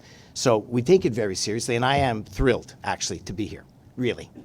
Next thing, bi-weekly, Michael and I are joining forces because we've heard that sometimes competitors and sometimes friends don't always play nice in the sandbox. Siemens and Bombardier are one on this project. We are partners. We are sitting here today and we are jointly putting all of our efforts and increasing the number of resources so that we can pull off this tight schedule. And I'll talk about schedule in a second. But I would like to dismiss right now publicly that on this particular project that the Siemens Corporation and Bombardier Transportation are not partnered on this. It is not true. It is a fallacy. You may have not seen evidence in the past, but you're seeing evidence today. We sit here shoulder to shoulder to support the MTA. I asked for a non-advocate review meeting. That happened. We put 4 experts, 2 from aerospace that have been involved in very complex, large aerospace, which is my background for 27 years, very complex systems. And we asked them plus 2 other experts, 1 safety and 1 system, to come together and actually audit ourselves. This was on the Bombardier Transportation side. And I would tell you, after 3 days, we learned a lot. And I had that reported to myself and to Michael. And then Phil and Kathy, you also had, although I was physically with you, Phil, in your office. Kathy, I apologize. I will come and present face-to-face with you. But Mr. Joe Adams did a fantastic job, in my humble opinion. He actually picked out problems that we have in terms of overall project management, in how we're running Change Control Board, and where we are overall on understanding requirements. I think that was a very good eye-opener at a perfect time in this program so that I and Michael could rally our resources and put people to fix where we think some of the schedule risk is. Including, on top of that, I'd like to comment just a little bit on the actual results that everybody's talking about. I'm very familiar with the process, the software. It is intricate. There are some issues that we've been resolving, but no major project of this magnitude doesn't come with significant risk management, and we are working those risks, and I can assure you we're working them at our level, Michael and I, every single week. We do know that for the Metro North Railroad, baseline software 3.5 was released on schedule. In fact, I just want to tell everybody, I know everybody's a little on edge here, but over the last couple months, we've actually met every one of our software drops. It's not been perfect, but we've actually met. And I know that Metro North Railroad, and I'm sure, Kathy, there's some things on field support. I wrote that note. I agree with you, and we're going to address that. It's the next thing on my list. It was not in the letters that we sent, so I guess I apologize, but I want to go and fix that because it's very important. But you're right now running on revenue service demonstration on pilot line P2, and we're starting to make progress there. For the Long Island Railroad, baseline 3.5 is on schedule, and we will share with you the scorecard that Chairman Foy, you had asked for. It's on the website. It's already on the website, and I know it's all green today, and I imagine it'll get yellow, and then maybe something will go red. That's not so everybody freaks out. That's the reality of the transparency that this board has asked us. So we will share with you our scorecard, and we will work that. And then finally, before I turn it over to my partner, I would say overall you do have our commitment. I know it's been a long haul. Safety is very important to us. Our transportation business is an exciting business, and I can sense from this board that this board is excited in a good way, that is safety first and everything else sideways and later. So I would say that, yes, I have all kinds of technical detail, engineer myself. I don't think the board wants to get into all that detail, but we'll wait for your questions. If you do, we're ready to answer all of them. What I would like is, out of due course to my partner, Michael, I'd like to turn it over to Michael, who's the, again, CEO of Mobility Siemens. Michael. Thank you, Danny. Yeah, thank you for being here. I would like to say my name is Michael Peter. I've been with the company for 27 years. I've been in the transportation and transit business for 22 years, so I take full responsibility for Siemens Mobility. Siemens Mobility is a legally separate company from Siemens, and I'm the CEO of that company. It's a $12 billion company with 35,000 employees. It's not a dinky small company. We are actually the largest transportation company in the world. Joe Kaeser, of course, is the group CEO, so ultimately I do report to him, and his commitment is very valid. There was no intention to disrespect the board at all in any of our actions. We actually went to great extent to reschedule flights, to have him here before the board meeting and to meet anybody in the board who would have liked to talk to him. He sent me here to discuss further matters with you. I want to say that New York is one of our most important cities in the world. I personally have lived 6 years in the United States, 5 years in California, working on railroad projects on the rolling stock side. I've lived 1 year in Atlanta. We have done incredible things in New York together with the MTA. Canarsie line is the best performing line. This is our technology. When the MTA challenge came out, we really welcomed it. We made proposals to reduce hardware in the tunnels by 80%, reducing installation times by 50%, so that there is a vision how New York can have a modern working system in a few years at a fraction of the cost that we're putting into the tunnels right now according to the specifications and systems. I did want to mention that because on the other hand, of course, it's a two-way street. We have learned a lot from the MTA, and we have accomplished what we've accomplished together with the MTA. And as a matter of fact, we moved our North American headquarters to New York City because of the MTA in 2013. And Mark is our CEO of North Americas, and he has around 3,500 people working here. What Danny just said is extremely important because Bombardier does have the lead and is responsible for system integration, and it's extremely important that we work very well together. And there is a new level of cooperation with Danny, and I would say with Bombardier, and this only makes it possible that we have a good cooperation with Long Island Railroad and Metro North, because we must be aligned internally when we commit something. Now, I'm not here today to talk about past achievements. Obviously, this project has had its fault, and I do want to use this opportunity to apologize for it. And I do want to echo the words of my global CEO, group CEO. If it costs $100 million on our side to fix what we've done wrong, we will do this. We will assign the people that are needed. We have reacted in the past proactively, and we have added people whenever the request came up. I did send about 9 months ago an audit team into the project, and we drew our conclusions out of it, and we did send another audit team right now to follow up with it. We've added over 50 people in the last 6 months on the project. The result is a schedule that is very well aligned, first of all, between us, but also with the MTA. And the result is a schedule that tells me exactly when I have to drop my software, when I have to ship my products to meet the federal mandate. There is no plan B, and a traffic light may go yellow at some point. Then we will react, and we will change whatever we are doing in a different way to catch up and meet the mandate. We will meet the mandate. This schedule includes 1 year of RSD testing, and as a matter of fact, we are testing RSD right now with this so-called software version 3.5. We have some more software versions to drop, mainly a back-to-back interlocking issue that some of you may be familiar with. So it's down to this level of detail that we are monitoring. And I think this is important. And I welcome your activity, actually, your request to make our milestones visible to the public. And we go 2 levels below it to have early warnings whenever something starts moving out of sequence so that we can react on time. My closing remarks, I would like to address some of the quality issues we had with the antenna. I just want to clarify that the antenna was never a safety problem. Actually, it was a 5% failure rate, which is underneath the contractual level of it being a fleet issue. We proactively informed MTA of it because we thought it's obviously unacceptable in revenue service to have a 5% failure rate. That is not acceptable. So what we did is we had an investigation team fly in from Germany, not because we don't have the best engineers here. We do have the best engineers, but I wanted a second fresh look at it from people that hadn't been involved in it. We flew equipment over from Germany. We did our root cause analysis. We're currently manufacturing 24/7 these antennas, and they will be installed way before the mandate and before we start RSD testing. So this will not impact the schedule. It has been a hassle, and of course it impacts operations when we have to install things twice and retrofit it, and we have accepted the full cost for this retrofit action as of Siemens. So I do want to apologize for it, but I think we took the corrective action. And I think the most important thing also for this board is that when these things happen, that we are as transparent as we can be so that there is no hidden information or surprises. This much maybe for my Michael, opening I'd like comments. to start first 2 questions and open up to my colleagues. Thank you. Question for Danny first and then Michael. What is the likelihood that Metro-North and Long Island Railroad will meet the federal deadline by December 2020? At this point in time, we think it's very high. We've got the schedules. We're backing off the schedule from the December 2020.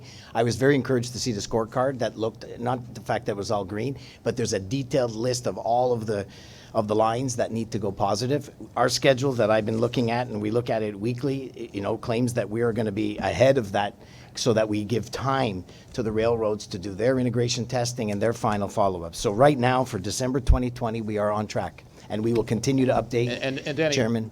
before I ask Michael, forgive me the skepticism.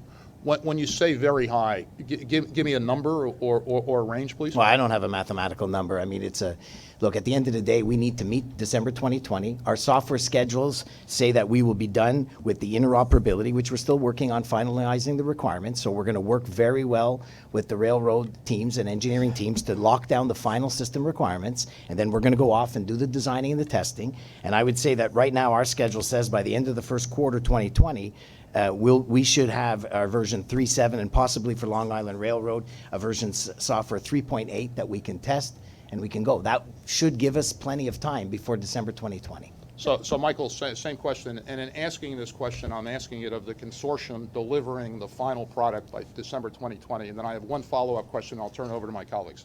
Thank you.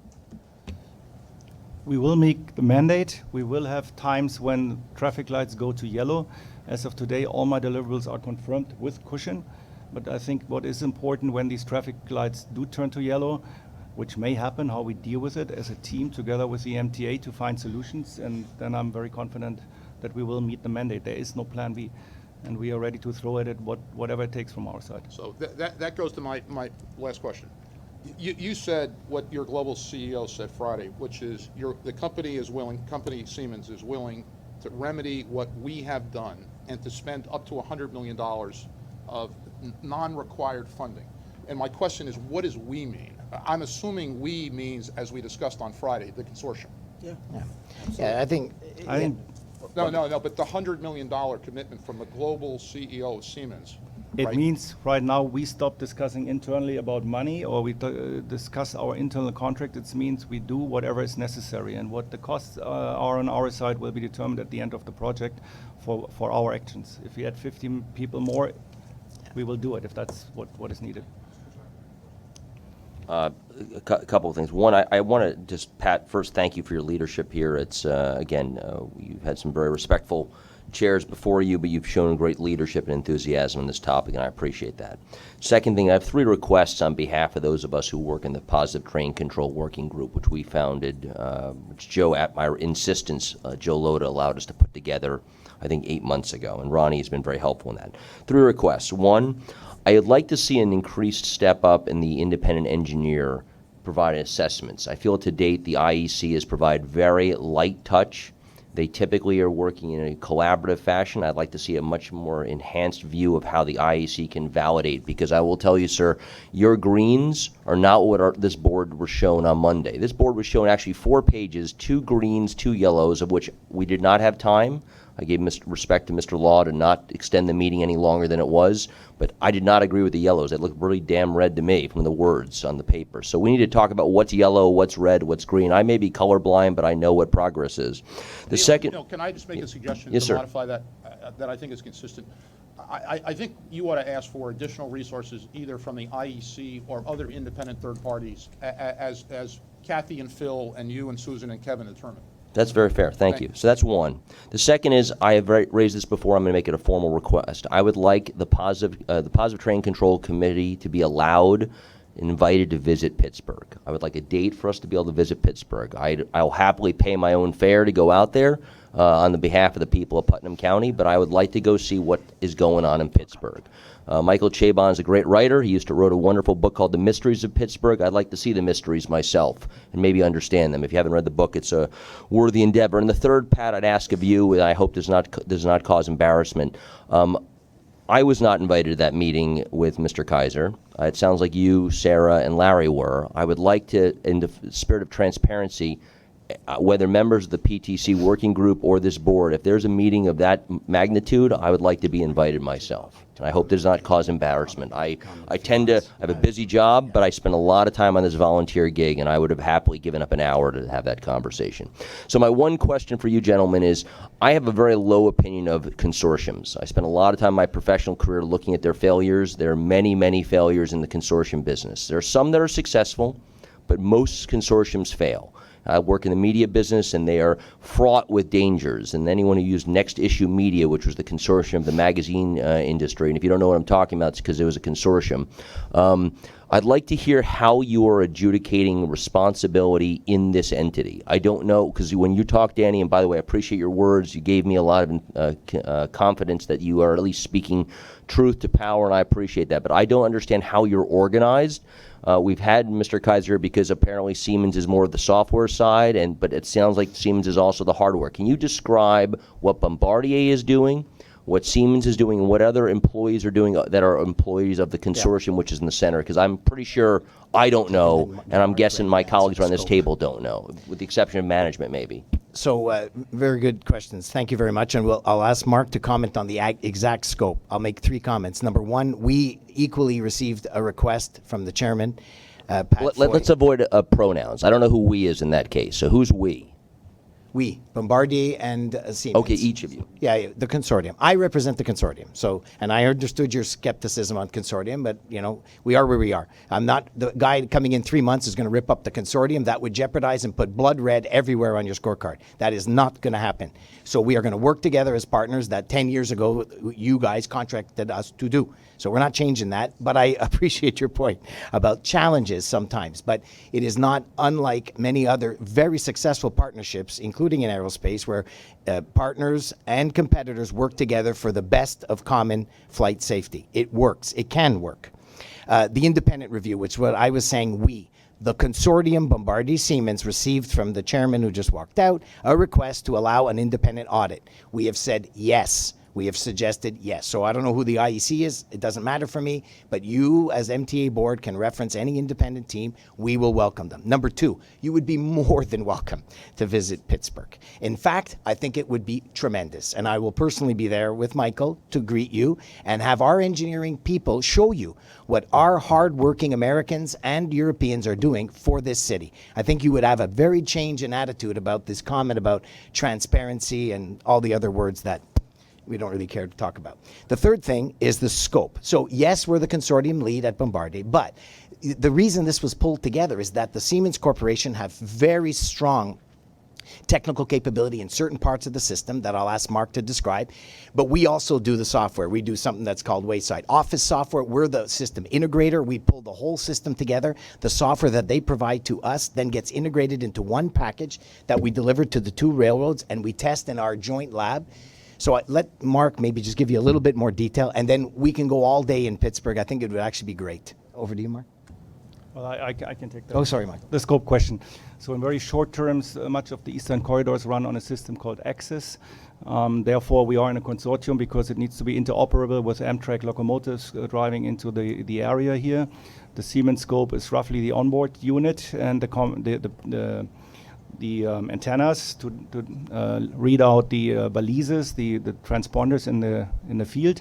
So much of the safety-related functionality is with us, with the onboard unit that makes the train stop. The system integration part and how to schedule trains and the back office software, that is Bombardier. This is where they tie it all together, which it's a complex piece of software. So you could say we deliver very important products and systems into the overall system of Bombardier. So I guess not trying to get too technical with a question, but currently we have a speed control system in place. The PTC system that is being installed is working in conjunction with it, right? Now, knowing there is a deadline that we're absolutely committed to maintaining, should we as an agency, should the railroads now be speaking with the Federal Railroad Administration on some exceptions to when we can fall back on the speed control system in areas where there's some complexity with the back-to-back interlockings. You know, on Long Island, I understand Valley is a problem, right? We have multiple branches overlapping into one interlocking. So recognizing that complexity and understanding that there's currently a very safe system there, should we be doing anything to help you achieve your goal to satisfy the FRA that where there may be a hole or two left, we can work with a PTC failure and still have our speed control by being in compliance? Okay, thanks for the question. I think it is very technical and detailed. I can tell you one thing, that we are engaged right now with Phil's team and Long Island Railroad, because that's exactly the complexity with regards not only to the back-to-back that we're working on now, which would come out in September of 3.6, which is software baseline 3.6, but what we're targeting right now is the entire back-to-back and interoperability, which includes Harold and Valley, to use the famous complex network that you're referencing. I would say that before any discussion about going back to the FRA, I would absolutely want to turn, to the Long Island Railroad, because they're our customer on this, and I would actually see if, Phil, you wanted to comment. The only thing I would say is that we are working on the technical details and finalizing the requirements for, I have two of them, it's not loud enough, for Harold and Valley. Those ones are challenging, and actually they're making us think, working with Debbie, as to whether or not we want to split them, so we focus Harold on one, Valley on another, two different versions of software. Phil, is there anything I may have missed? I just want to say, Commissioner, we are discussing with FRA with regards to all our progress, all our status. We're not asking them for additional waivers or accommodations. We're holding the consortium responsible and accountable for delivering on their commitments. What we told them last year and what we continue to remind them is it doesn't matter how complex the railroad system is. They signed up for this contract. We expect them to deliver on this contract, and that's where we are with them right now. Maybe I'd like to add a little bit of information to the back-to-back interlocking. We do not need a waiver. We will implement it on time, as you just said. It is a functionality that was discovered late in the project. It was not clearly spelled out in the specification, and I think it's exemplary how we now resolve these issues together with the MTA. We have defined, it's about 22 locations, a solution for 20 locations with a clear specification so we can implement the software changes, and they will be ready in September. And for the two stations that were mentioned, we will finalize the specification by the end of May, which is in 8 days. And we will drop the software then also in December before we go into revenue service demonstration program. So I think this is the spirit we need.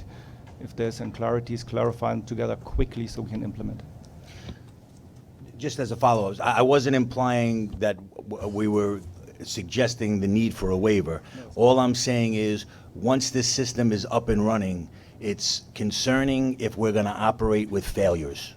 That's the issue, because there are provisions to allow us to operate with failures, and operating a system and saying how we made it and then it's not working and we're operating with failures puts a lot of liability on employees. Understood. Understood your point, Commissioner. First, I want to say that I appreciate our union representatives reminding us that we have safety systems in place for both railroads. I don't want our rather animated discussion to leave the public with the idea that we don't have a safe system. We do. We have a federal requirement to make it even safer, and that's what we intend to do. I actually appreciate hearing the comments of the gentlemen who are before us today. We've spoken with them or others for the last 3 months, 4 months, and I'm getting a better, more technical response today than I certainly felt I was getting the first time they appeared before us. I also appreciate the fact that I have seen, because I try to stay on top of it on a regular basis, I have seen great improvement in what's happening with the management. I do think we need more field support, and Kathy has made that very clear. I agree that we need the independent engineer to provide an additional report. The report that we have from the railroad is the report that I carry in my heart, because I think that our railroads know what they need and how fast they're getting it, and whether or not they're able to make it work. You produce it, we operate it, and both things have to happen. I want to see the railroads reports all green, and when yours are all green, ours should be all green. I'm not sure when the cutoff date was for each of the reports. I suspect that yours was later than ours. So giving you that sense of doubt, what I'd like to see going forward is functional equipment delivered, continued RSD, which I'm hearing about and I'm pleased with, and an independent engineers report, as well as the reports, continuing reports from the consortium. Consortiums are very difficult to manage, but for a project of this type, there was no other way to do it, and I think we all recognize that. So I'd like to hear from all three, the railroads, the consortium, and an independent review. And I'd be very happy to go with you to Pittsburgh. Thank you, sir. I appreciate the time. Yeah, first of all, what is the hammer over our head in January? What's the fine and how's it to be levied? Should we not accomplish, should we? January 2021. Yeah.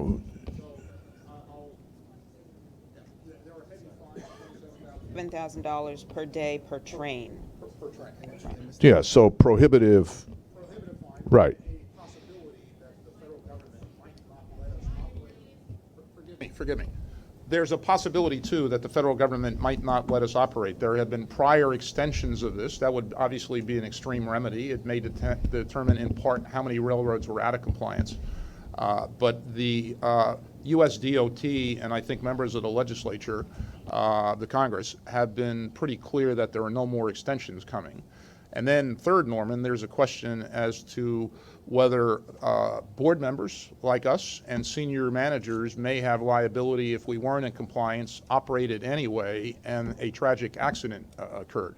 So these are very serious consequences from not making it.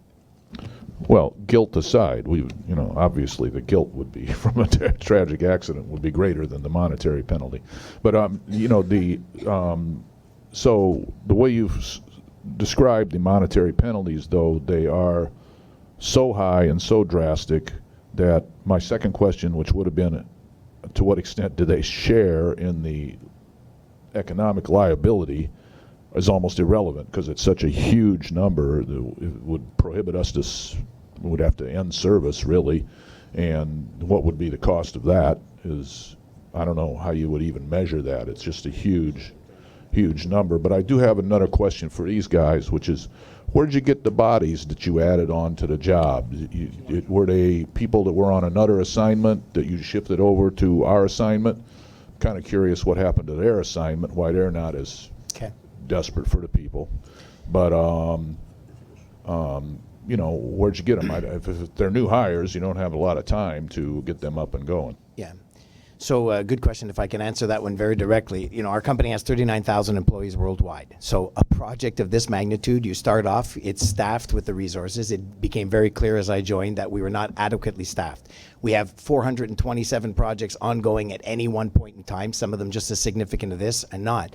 These projects come and go in terms of their termination. So we have the ability to redeploy talented resources. We have over 7,000 employed engineers for Bombardier Transportation. I'll let Siemens explain their own. But we're able to redeploy. We didn't need 1,000 people. We needed like the top 20. We redeployed. There's 53 aerospace leaders that come from our other division in aerospace. These 53 technical systems engineers are being redeployed. A few of them have come and are going to be working in Pittsburgh often. One member was actually part of the non-advocate review. So and one leader actually came from the outside. He's a fantastic leader. And he's thrilled that he's going to run our Pittsburgh facility and our business. And when you go, I am going to personally introduce you to this gentleman. Very top talented engineering leader from a U.S. company.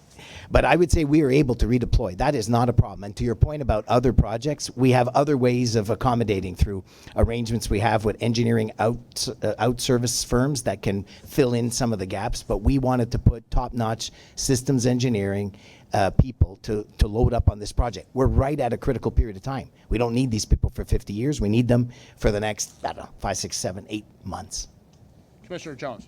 Yeah, I guess not being particularly technical in this area, I was particularly worried. You seem to be indicating that your drop-dead date would be September of 2020. It seems like a very narrow cushion. What about normal, New York snowstorms, all the things that can go wrong? Is that a sufficient cushion to get this done? I mean, that sounds really tight. Yeah, I was probably not clear about it. It's September of this year, and we have a 1-year testing period, which is called RSD, Revenue Service Demonstration, for the whole entire calendar year of 2020, which then the penalties you were just mentioning before, Mr. Brown, would kick in January 2021 after the RSD demonstration. And I think the big challenge is that in the USA, there's 41 railroads that have to implement PTC. Only 4 did it on time, and 37 didn't. And one of them actually is PATH, which we did. So the 37 railroads have a very delicate schedule with the FRA to meet their window when the FRA has resources for the safety testing. So we need to hit that window, so we have our 1-year testing period. And that's why we met yesterday actually with the FRA and many railroads to coordinate in between other railroads that schedule. I would like to take the opportunity to comment on one other thing, the green light versus the yellow. There was a discussion, how do we define a green light? And the answer was, a green light is when we are confident about the date. It doesn't mean that underneath there is challenges that we have to address. So internally, we have also traffic lights where we say we have to work hard on this one, so we make the date, and that's why it's green. When it goes yellow, it means there's a risk for the schedule, and that we don't see as of today. Thank you.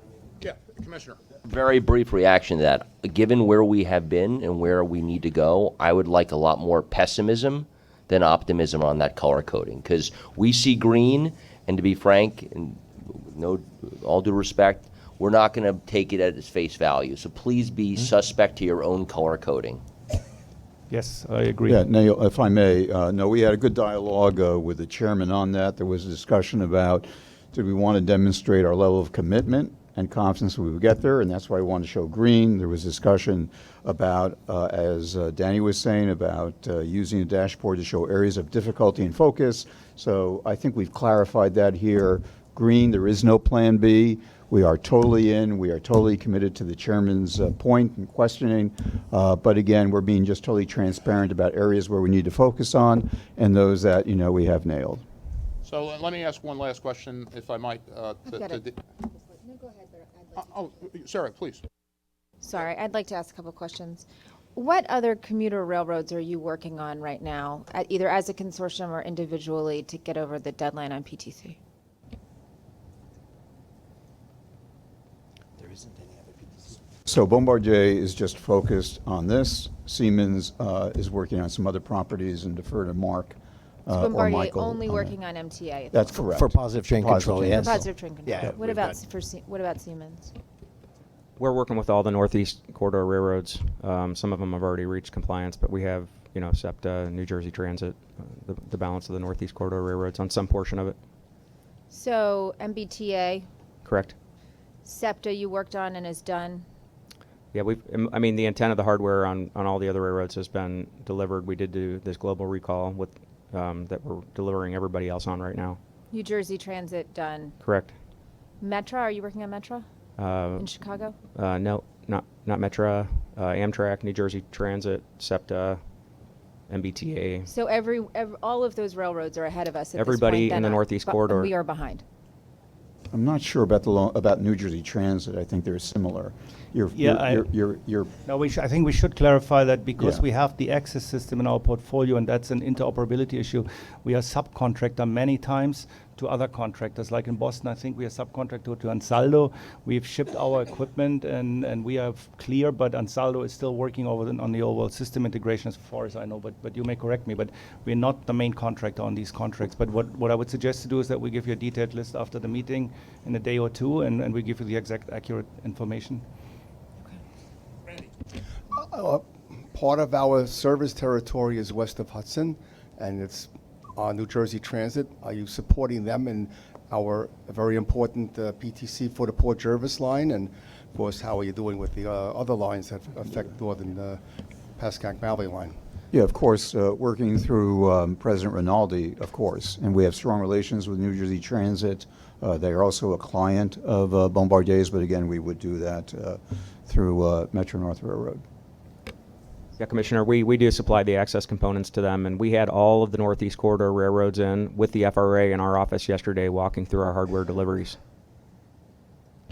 Susan? The southern tier is not the Northeast Corridor. I do represent riders on the west of Hudson, which is operated by New Jersey Transit, so I'm somewhat familiar with that as well as this side. That's my train that you're talking about.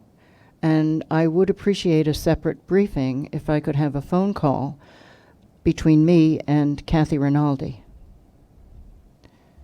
because I'm not seeing as much progress as this might indicate. Susan, just to clarify, their contractor is Parsons, New Jersey Transit, so we have that. I'm aware of that. Yeah, so, but we can certainly pull something together to update you on the status of that project.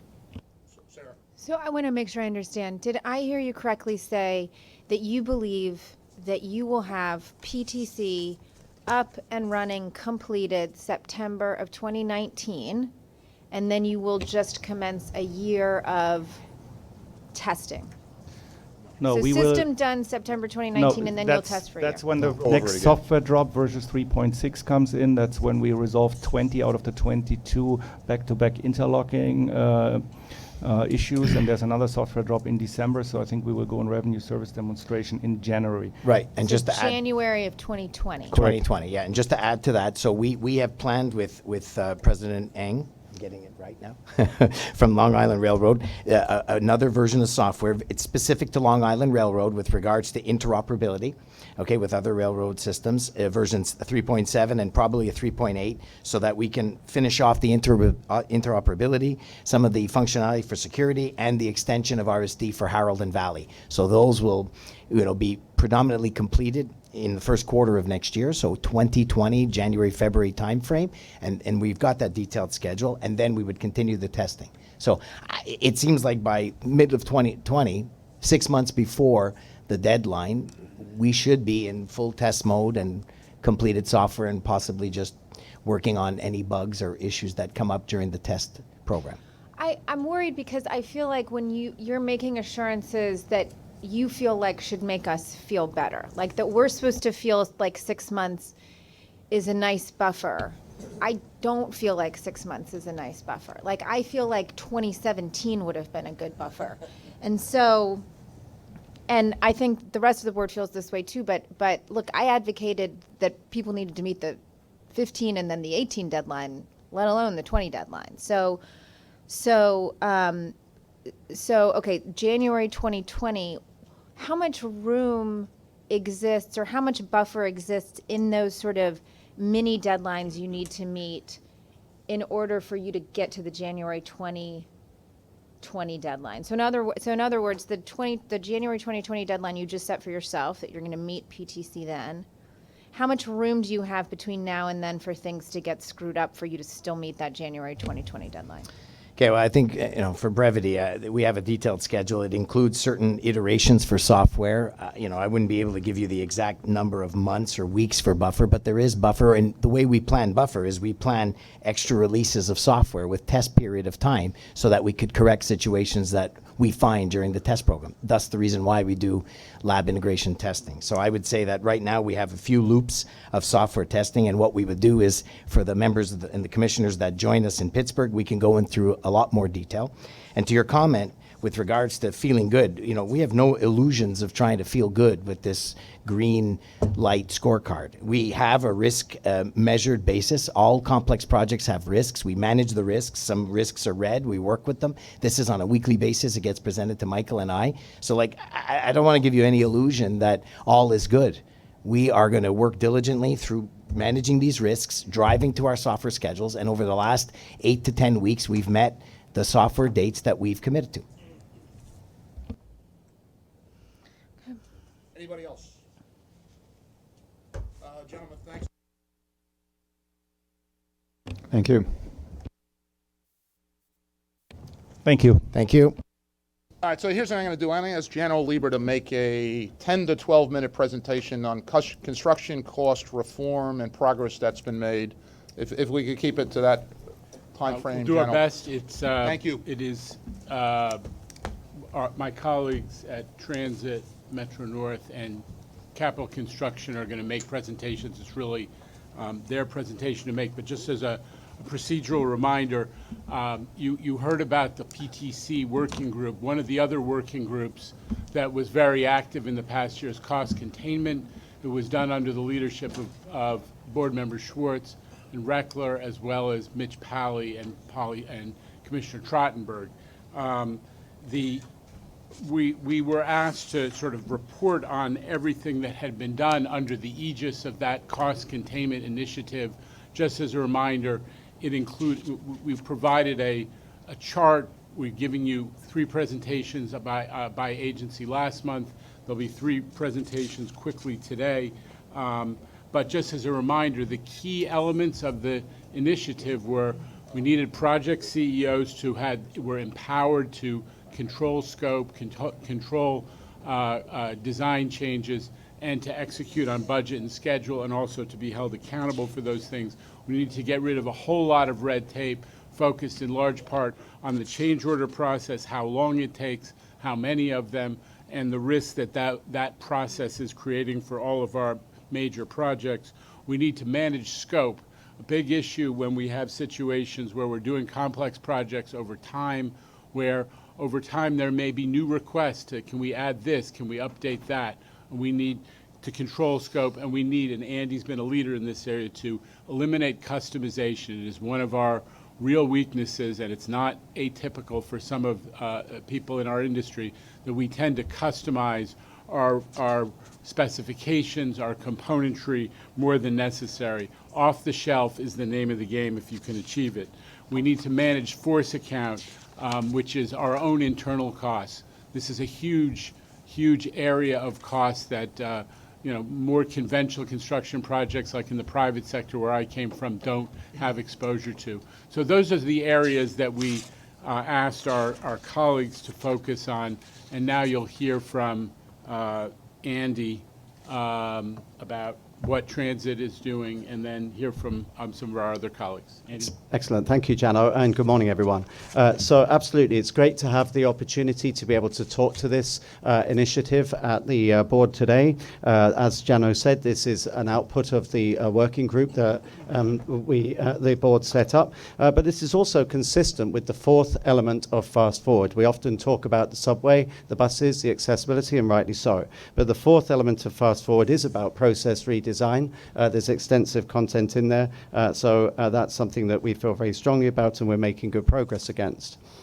So let's talk about some of these issues. First up, general orders and planned track access. A general order is a term that we use in transit for providing engineers access to the track when trains aren't running, or sometimes on occasions around running trains but under safe conditions. And 2018 was a banner year for capital work, evidenced by the increase in the number of general orders by 40%, 40, since 2016, allowing more work to be completed and improving customer service as more occurs under scheduled outages. So the good news is we have increased productivity time or productive time for general orders. We've modified the standard start time to 10 p.m. from as late as midnight previously to give crews more time on the track and to give them productive time on the track such that they can get work done.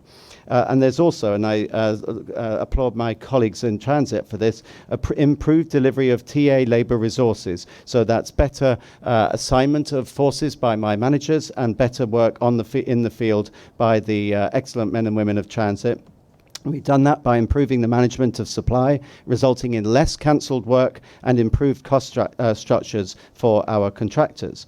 Second point, you can see up there on the screen that we have appointed project executives, program executives to control project scope and cost. And a slight tangent on this, a little known fact, a little lauded fact, is that in fact, New York City Transit delivers 75% of its capital programs on time and on budget within the agreed contingency. 75%.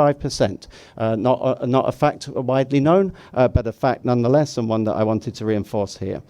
These program executives support those times when decisions must be made and a new escalation pathway needed to be developed to executive leadership to expedite decision making. So that's the key point, that by having a defined program executive, a nominated executive, they can make decisions, they can make informed decisions, and they can make them quickly and effectively. And this was accomplished, no mean feat, while experiencing an approximate 9% vacancy rate, many of which are in key management positions. So we're doing more with less. A key issue that dogs portfolios typically is change orders, or AWOs. So we have proposed new processes for change orders, which will reduce and are reducing processing time for AWOs of all values. So the vast majority are now being processed in under 50 days, and that compares to a prior timeline of nearly 80 days for the vast majority of those change orders. The longest change orders are projected to drop to less than 100 days, not including board approval, from over 250 days. So we're turning these things around more quickly. We're getting the work processed, and no longer will we be held up, or we be holding the contractors up and giving them excuses because they say they're waiting for a decision on a change order. Fourth point I'd like to make, design build. We hear a lot about design build as though it's a new concept. Well, actually, since 2016, New York City Transit has awarded over $1.6 billion worth of projects as design build, and there is an additional $157 million worth of projects in planning or design that will use design build. So it's a concept with which we're familiar and of which we are very supportive, and we are now rapidly modifying our processes to accelerate the adoption of design build and comply with the NYS mandate. But it's not just what I think, it's what contractors think. So we put together a very short video to see what the reaction has been to these changes, and then after the video I'll complete our list.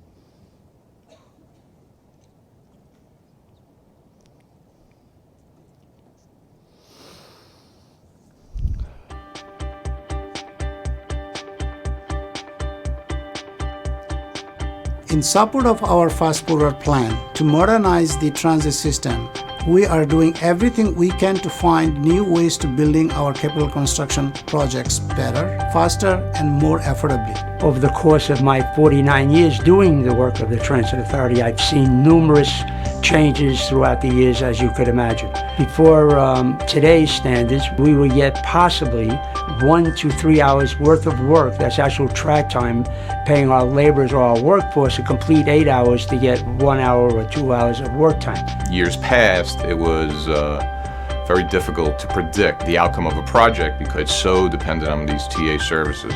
And if the TA services aren't reliable, then we have to sort of add that contingency money to our bids, which drives prices up. We heard their feedback, and we are working closely with our partners in the construction community to make sure that our processes are industry leading. The timing was extended on the GOs. Everyone knows that you start GOs, normally starts 1 o'clock in a.m. Well, we had GOs starting 9:30, 10 o'clock in this specific instance. We had GO concurrently running at 2 different lines, the Anania line and the Canarsie line. That was a conduit for us to be successful at what we did and to provide the TA what they needed in a small period of time.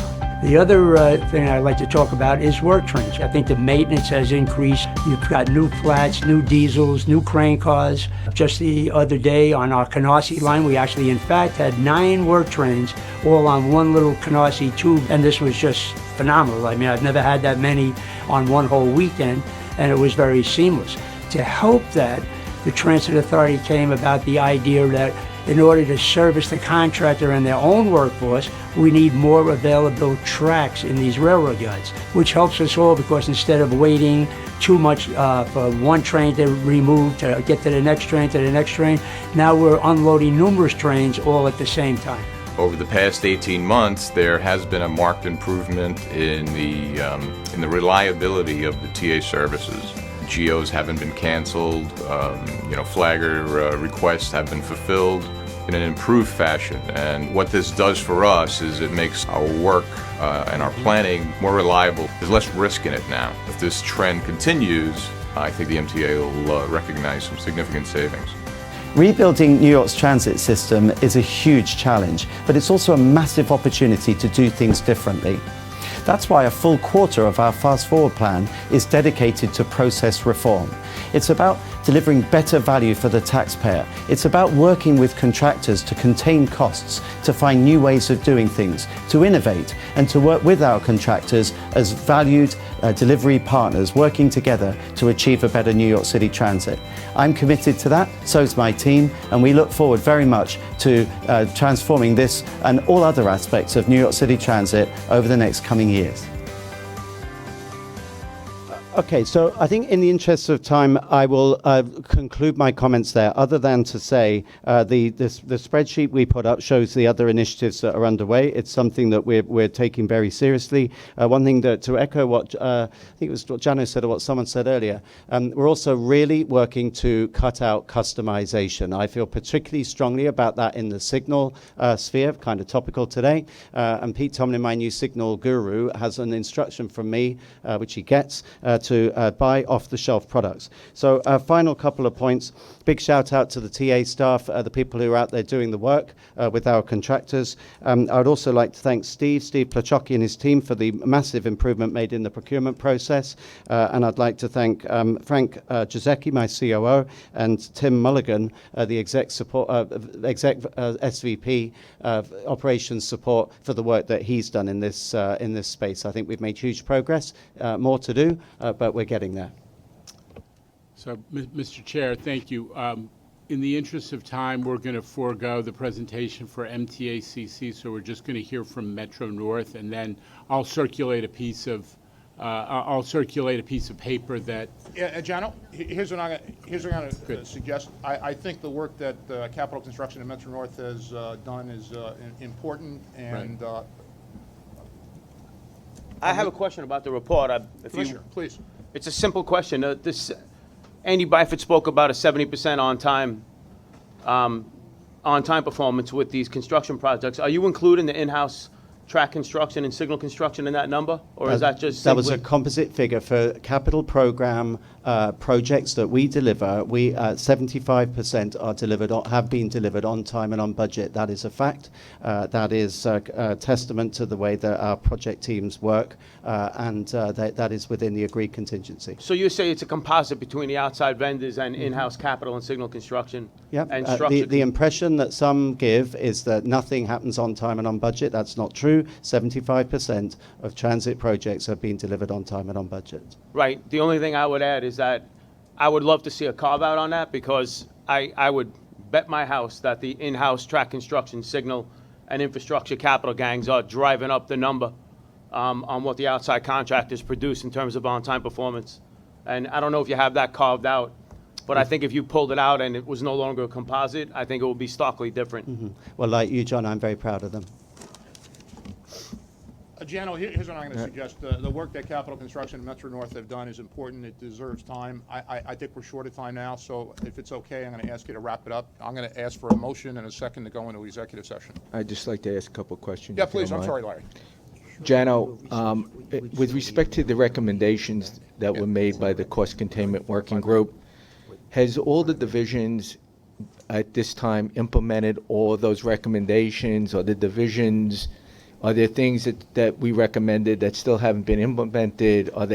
Is each division customizing those recommendations? Who is kind of overseeing the process? That's question one.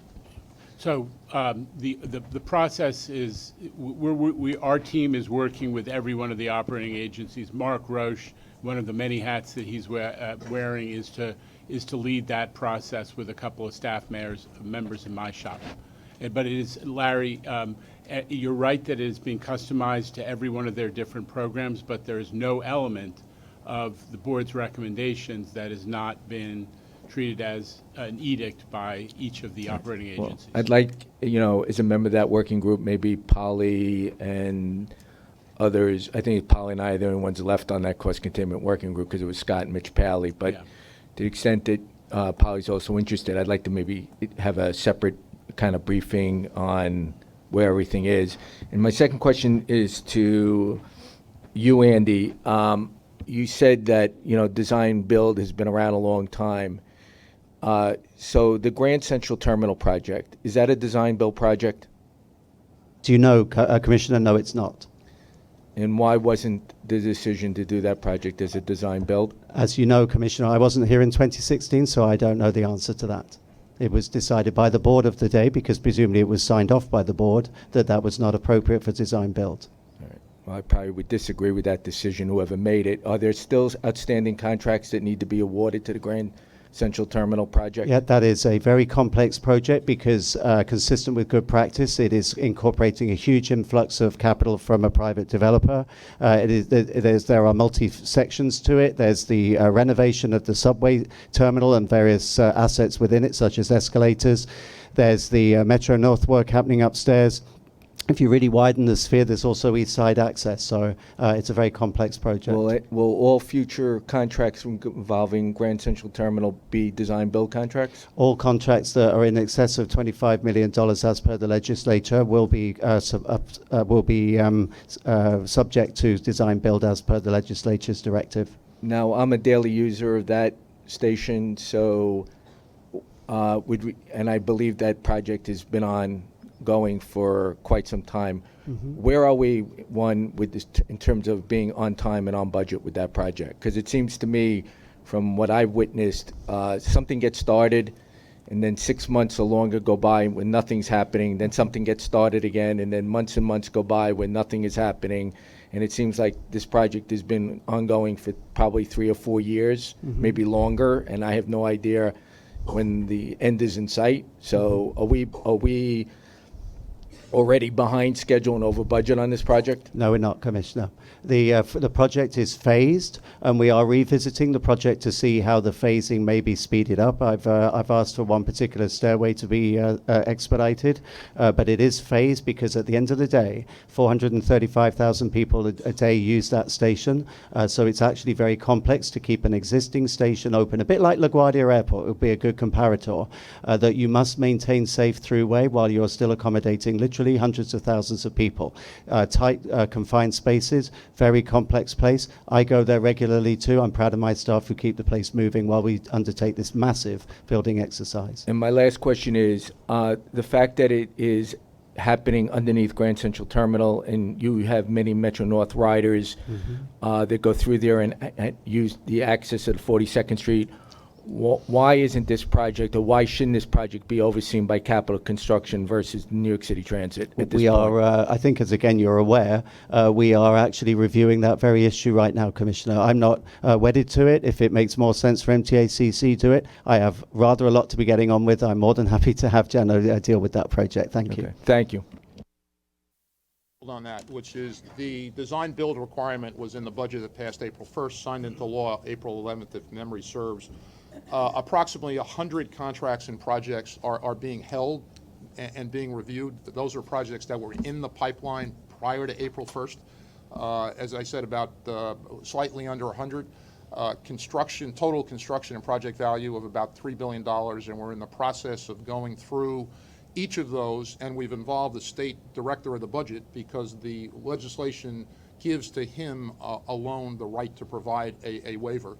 Decisions will be made on an individual project-by-project basis as to which ones can be efficiently converted into design build or other modes, or to proceed on the basis that was underway prior to passage of the law on April 1st. And I thought it was important to make that point.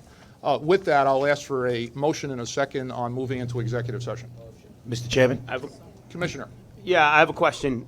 So it was reported in a Wall Street Journal today that Larry Schwartz intends to put forth a motion regarding a special prosecutor, and that hasn't happened. Is it the intention to do that in executive session? And if so, I would argue against that. I would argue that he threw this out there for everybody. He made actually baseless allegations in front of the media, in front of the audience at this MTA board, and that should certainly not be discussed in executive session. It should be discussed very openly. If he feels so strongly that a special prosecutor is necessary, have the debate right here in front of everybody, because I really would enjoy that. So, Commissioner, the subjects of the executive session include that matter. Yes, sir.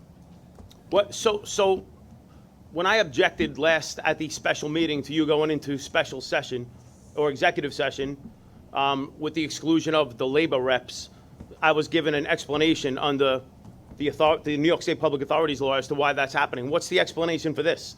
It doesn't involve contract negotiations. It doesn't involve anything inherently labor related. And in fact, it's following up on an issue that was thrown forth to the media in a blindside manner. And now it seems like you're skulking off into executive session to have this conversation and continuing to slag MTA workers in the most inappropriate manner. So, Commissioner, you raise an excellent question. We considered it, and for the executive session discussion of the matter that you just referred to, our labor partner non-voting members are welcome. But why? Why not have it in front of the public, in front of the media? What's the point?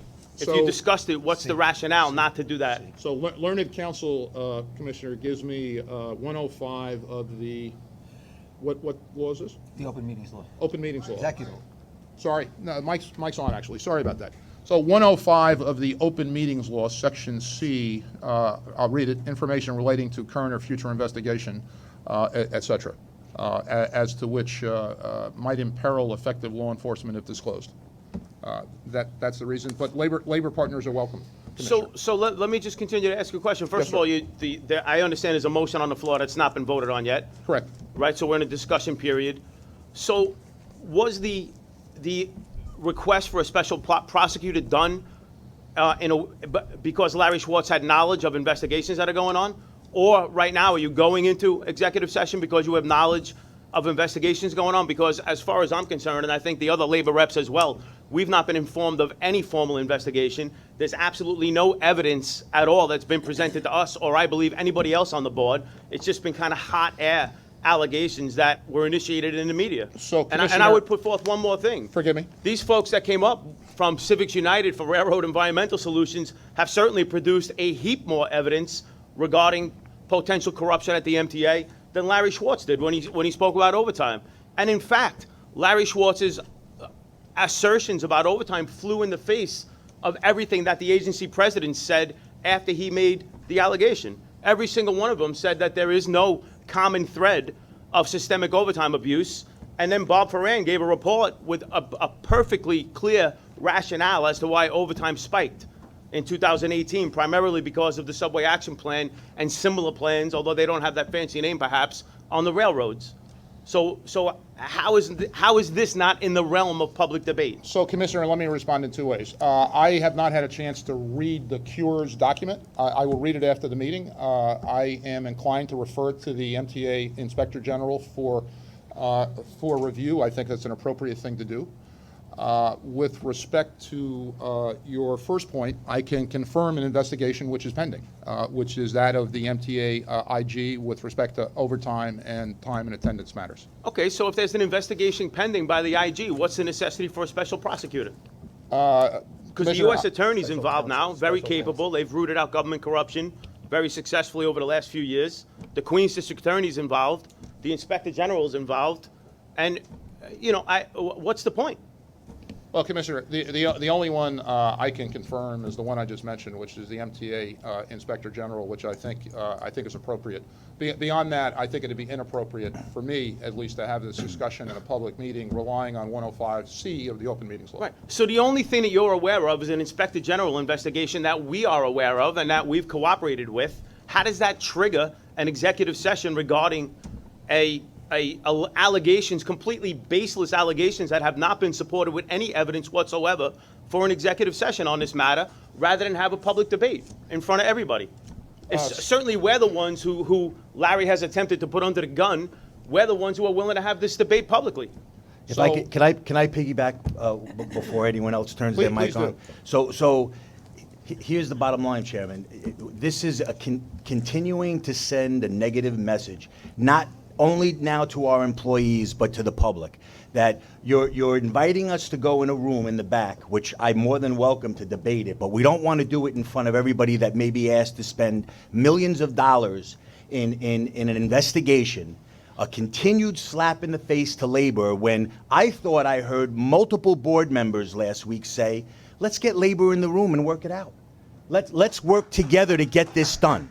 So we're going to take the easy route. You're going to allow us to scream in the back room, but no one else is going to know the outcome and how it all happened. But we will let our memberships know how this board ends up voting, and we will continue to do our very best to keep our workforce in check. But I do not know how much more abuse we can take. We have an Inspector General's office to do this.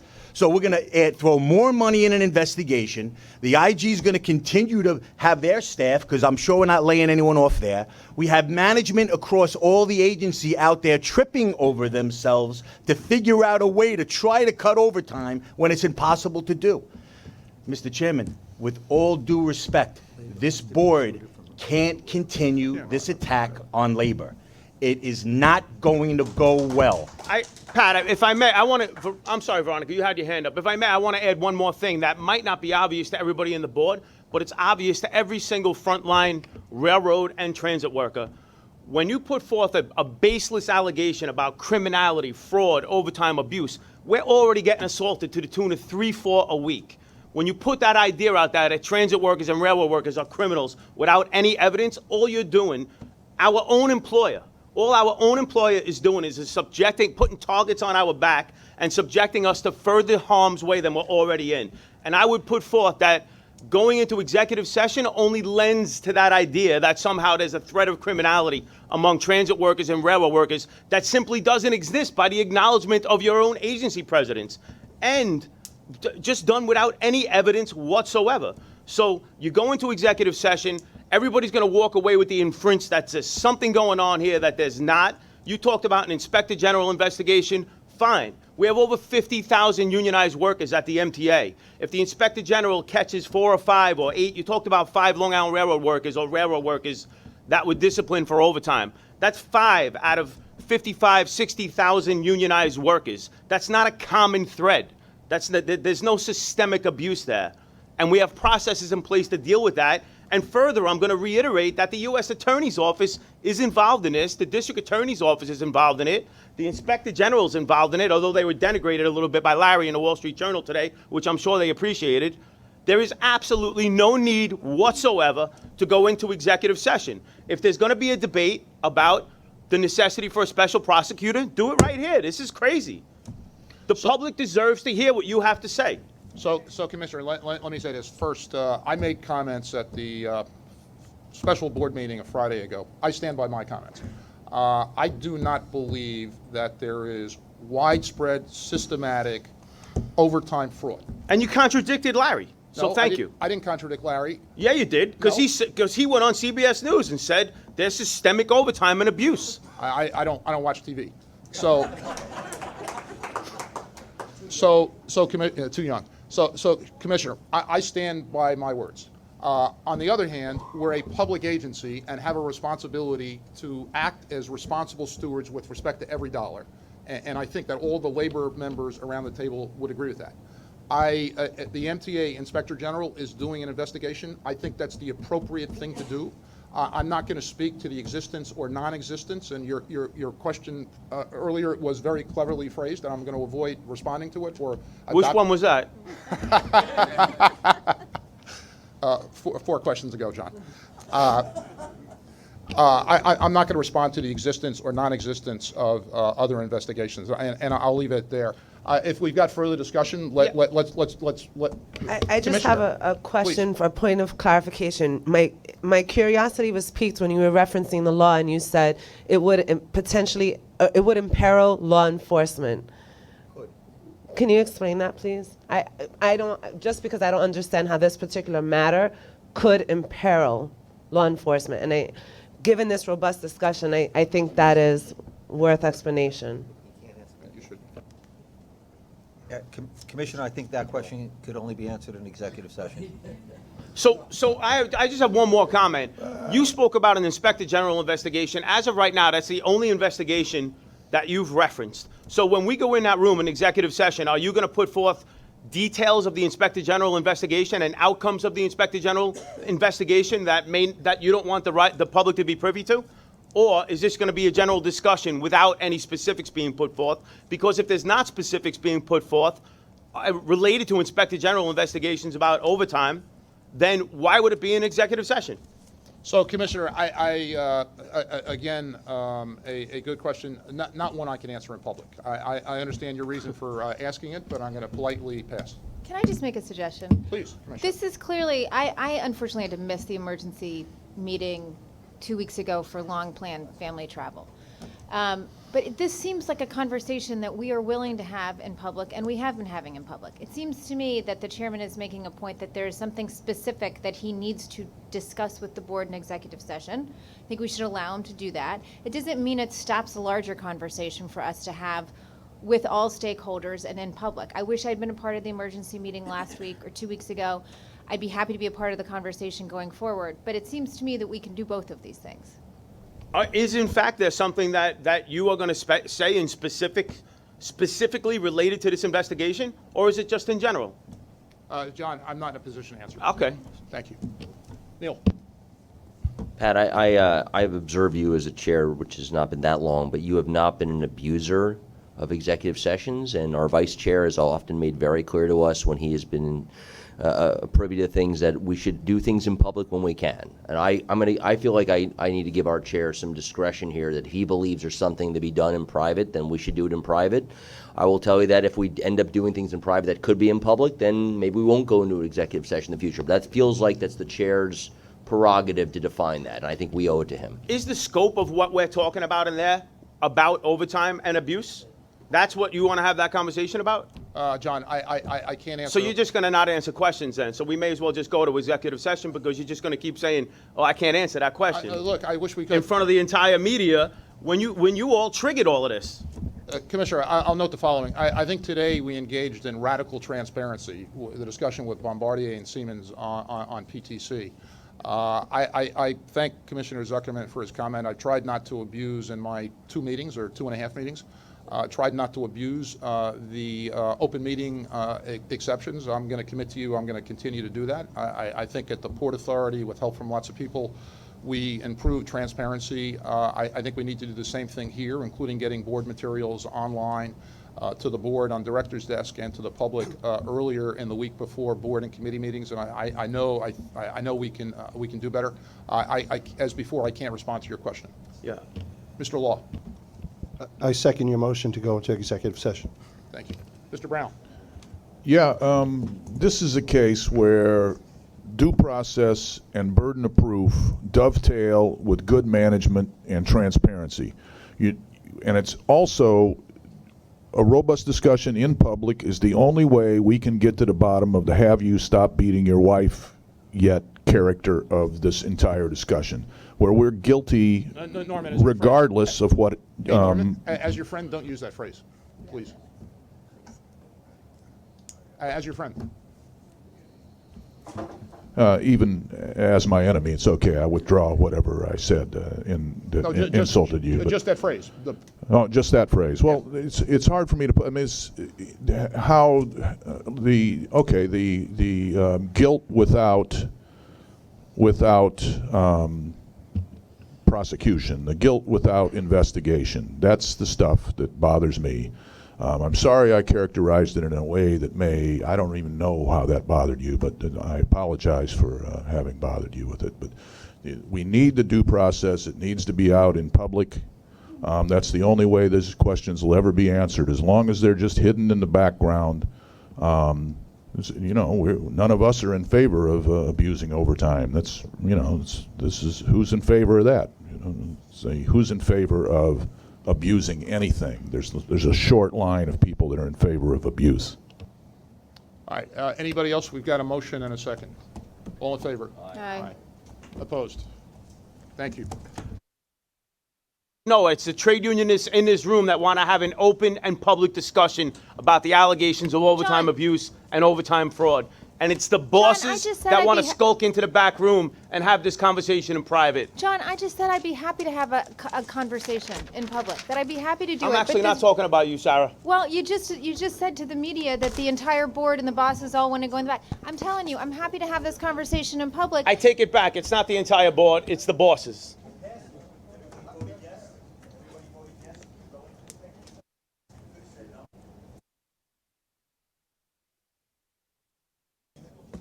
All right, motion and second, please, to go back into public session. All approved? Good. In executive session, 2 matters were acted upon. 4 ratifications of collective bargaining agreements for past periods were considered and were approved. Our non-voting labor representatives were not in the room. The second matter that was voted on in executive session was it was decided to hire a consultant for a relatively limited time on the order of 60 days with the scope to be negotiated by the General Counsel. That consultant will look at issues related to timekeeping and attendance and will coordinate with the General Counsel. That was considered and approved in executive session. Let me ask for a motion and a second on the minutes of April's meeting, which have been distributed to everybody. Are there any corrections or omissions? If not, I'll ask for a motion to approve. Second, all in favor? Minutes are approved. Let's begin with the Finance Committee report. Commissioner Schwartz. Thank you, Mr. Chairman. The Finance Committee met on Monday and reports the following. There's one non-competitive procurement for $300,000. The committee recommends this procurement, and I move it. All in favor? Aye. Terrific. There are 4 competitive procurements in the amount of $61.4 million. The committee recommends these procurements, and I move them. Move them. Second. All in favor? Aye. Good. There are 9 real estate action items this month described on pages 66 through 86 of the board book distributed for this meeting. The committee recommends these real estate items, and I move them. Second. All in favor? Aye. Thank you. This concludes the Finance Committee report. Thank you, Mr. Schwartz. Next, we'll Excuse hear me, Mr. Chair. I'm sorry we went through so rapidly. I just want to make sure that my no votes are reflected for the ESI in the New York City Transit package, the 3 ratifications. Good. Yeah, that's in the transit. It's in transit. Sorry. Next, we'll hear from the chair of Transit, Chairman Feinberg. Please, your report. Mr. Chairman, the Transit and Bus Committee met on Monday and reports the following. There's 1 action item for approval. The action item requests approval for the resolution authorizing a tariff change to discontinue the half-fare student MetroCard program and allow students who live at least 1/2 mile from their school to be given a free 3-trip student MetroCard valid on subway and local bus. The committee recommends this action item, and I move it. Second. All in favor? There is 1 non-competitive procurement for New York City Transit for $12 million. The committee recommends this procurement, and I move it. Second. All in favor? Aye. There is 1 competitive procurement for New York City Transit for $138.7 million. The committee recommends this procurement, and I move it. Second. All in favor? Aye. Good. There are 11 ratifications for New York City Transit for $21.2 million. The committee recommends these ratifications, and I move them. Second. All in favor? Aye. I think we have to slow down here. So Veronica, I'm sorry, Commissioner Jones. Commissioner Jones are voting no on the ratifications in the transit package. Just the 3 ratifications associated with ESI of the 11, just the 3. Right. And I would just say and repeat what I said in the committee, that I am getting concerned that we should have some materiality gauge for ratifications which exceed a certain amount. These start to accumulate into many tens of millions of dollars, and whether we should be just ratifying work that's already done, I'm getting increasingly concerned with. Nothing impacts my vote other than that. So, Commissioner Jones, a lot of your colleagues share that concern. agree. Bob, would you just make a note and let's follow up on that with the agencies and get back to the board and Commissioner Jones? Thank you. Mr. Chairman? I agree Yes. as well. This concludes, I'm sorry, go ahead. A couple of Sorry. things. So, my understanding on these ESI items were that while the work was underway, conditions were discovered that were not anticipated, such as more trouble with beams, support beams, and other types of infrastructure like that. Deterioration in stairs, deterioration Right, in so why platforms. would- I think, Andrew, good point. At a number of meetings, some of those pictures were displayed on the screens behind us. Yeah, I don't know how you could be opposed to fixing those problems. Otherwise, you're sort of endorsing continuation of the decay of part of our system. But I understand. Could I just ask President Byford a question? Because there was really good news this week on the timekeeping and on-time performance, and I'm wondering. So questions on good news are always welcome. Yeah, I'm wondering if the improvements in the on time on trains statistic as well as weight statistics are related to the Save Safe Seconds campaign or something else. Yeah, thank you for the kind comments. So the performance statistics, we are very proud of them. We've moved on-time performance up to 80%. You think back only a year ago, it was around 60%. So obviously lots more to do. I would describe it to a combination of the subway action plan, which is fixing things. So in terms of fixing train stops, fixing leaks, putting in continuously welded rail, that kind of thing, but also the work that we've been doing, which was missing and we've added, which is complementary to SAP, which is our Save Safe Seconds campaign. So what we're doing with that is I've got my team going through the whole subway looking for any redundant speed restrictions where we can safely remove them. We follow a process. We've been recalibrating what are called grade timers, signal grade timers, because some of the signals were wrongly calibrated. We've been working on making sure dwell times at stations are as tight as they can be and predictable as they can be, but still obviously safe. Use of platform conductors, getting them to work well with the platform controllers. And we're just about to embark on the next phase of Save Safe Seconds, which is a further look across the whole network on the standards we apply in terms of the actual running speeds to see, again, working with a safety committee, can we safely reduce the speeds across the system still further? So obviously safety is key. You have to follow a process, but I'm very proud of my team and the work that they initiated some time ago. It's making a real difference. I notice faster running times, but I also notice some continued slowdowns in places, which I'll tell you about another time. Sure. So, I mean, we're particularly now focusing on the N line, the R line. I was at a town hall just last night in Bay Ridge where we took the R train there, and that will be one of the candidates for this intense scrutiny on speeds and challenging standards that have been in place for years. So we're doing it for the whole system. Good. Kevin?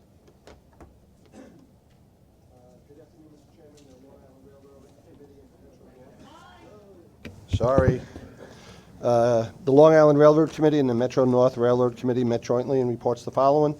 MTA Capital Construction requests one action item for approval. The MTA Capital Construction seeks approval to transfer $110.651 million of Eastside Access project budget under the 2000 through 2004, 2005 through 2009, and 2010 through 2014 capital programs to the Regional Investment Project 2015 through 2019 capital program to reflect the funding of the work through the Regional High-Speed Intercity Passenger Rail Project Grant. The committee recommended this action item subject to receiving additional information from Jana Lieber. The committee did receive the requested information later that afternoon, and so I move this item. Good. Second? All in favor? Aye. There are 4 competitive procurements this month, 2 for Metro North Railroad in the amount of $6.78 million, and 2 for MTA Capital Construction for $195 million. The committee recommends these procurements, and I move them. Second? All in favor? Aye. There's one ratification for MTA Capital Construction for $1.23 million. The committee recommends these ratifications, and I move them. Second, all in favor? Terrific. This concludes the Joint Railroad Committee. Thank you, Kevin. Commissioner Mack. Mr. Chairman, Bridges and Tunnels Committee met, and I report the following. There is one non-competitive procurement with a total of $2 million. The committee recommends this procurement, and I move it. Second, all in favor? Aye. There are no competitive procurements and no ratifications this month. This concludes my report. Thank you. Commissioner. Let me just say a couple of words before we adjourn about our colleague Darrell Irick, who's retiring after 33 distinguished and honorable years at the MTA. Transit's been a family business for Darrell. His father served the MTA as a bus operator and maintainer for New York City Transit. Darrell joined the MTA as a bus operator himself at the Kingsbridge Depot in Manhattan in 1986. Darrell's strong work ethic and fierce commitment to his job resulted in him working progressively senior positions in operations and planning, resulting in 2011 in his current position as Senior Vice President of Buses at New York City Transit and President of MTA Bus Company. In this critical role, Darrell oversaw improvements such as select bus service, security cameras on buses for the protection of both drivers and customers, installation and testing of pedestrian turn warning and collision avoidance systems, and the rollout of MTA bus time and GPS tracking.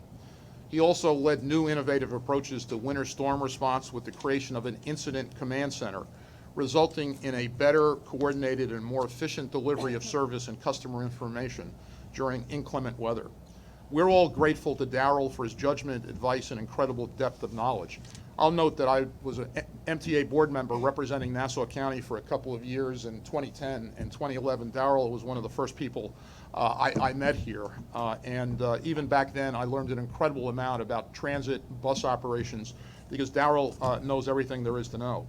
His experience, thoughtful perspective, and constant drive to improve our organization and network will be sorely missed. That's also true in the paratransit world, where Darrell and his team have resulted in increased transparency, better reporting, and increased customer service, as well as the e-hail pilot and other things. Darrell's going to be sorely missed, and I'd ask you all to join giving Darrell a big round of applause for his...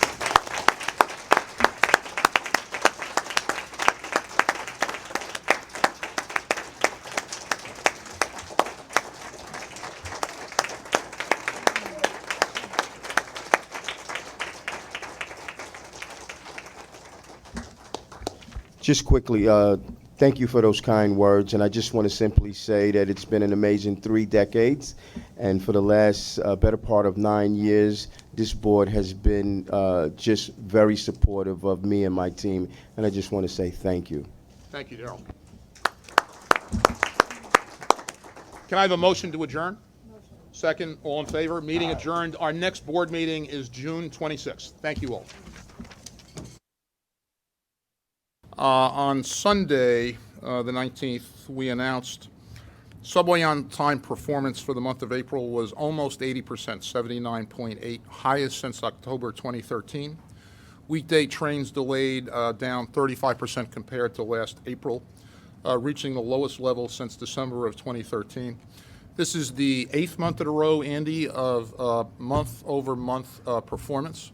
Andy is and his team, Sally Librera and the transit team, are extraordinarily close to 80%. I'm going to make a bold prediction, which is they will break 80 and go through it. Average weekday commuters spent 34 fewer seconds on the train and platform per trip compared to last.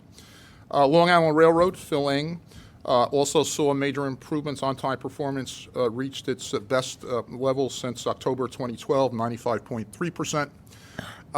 So far in 2019, Long Island Railroad is 4 percentage points above this point last year at nearly 94%, translating to over 1,600 trains operating on time compared to the year before.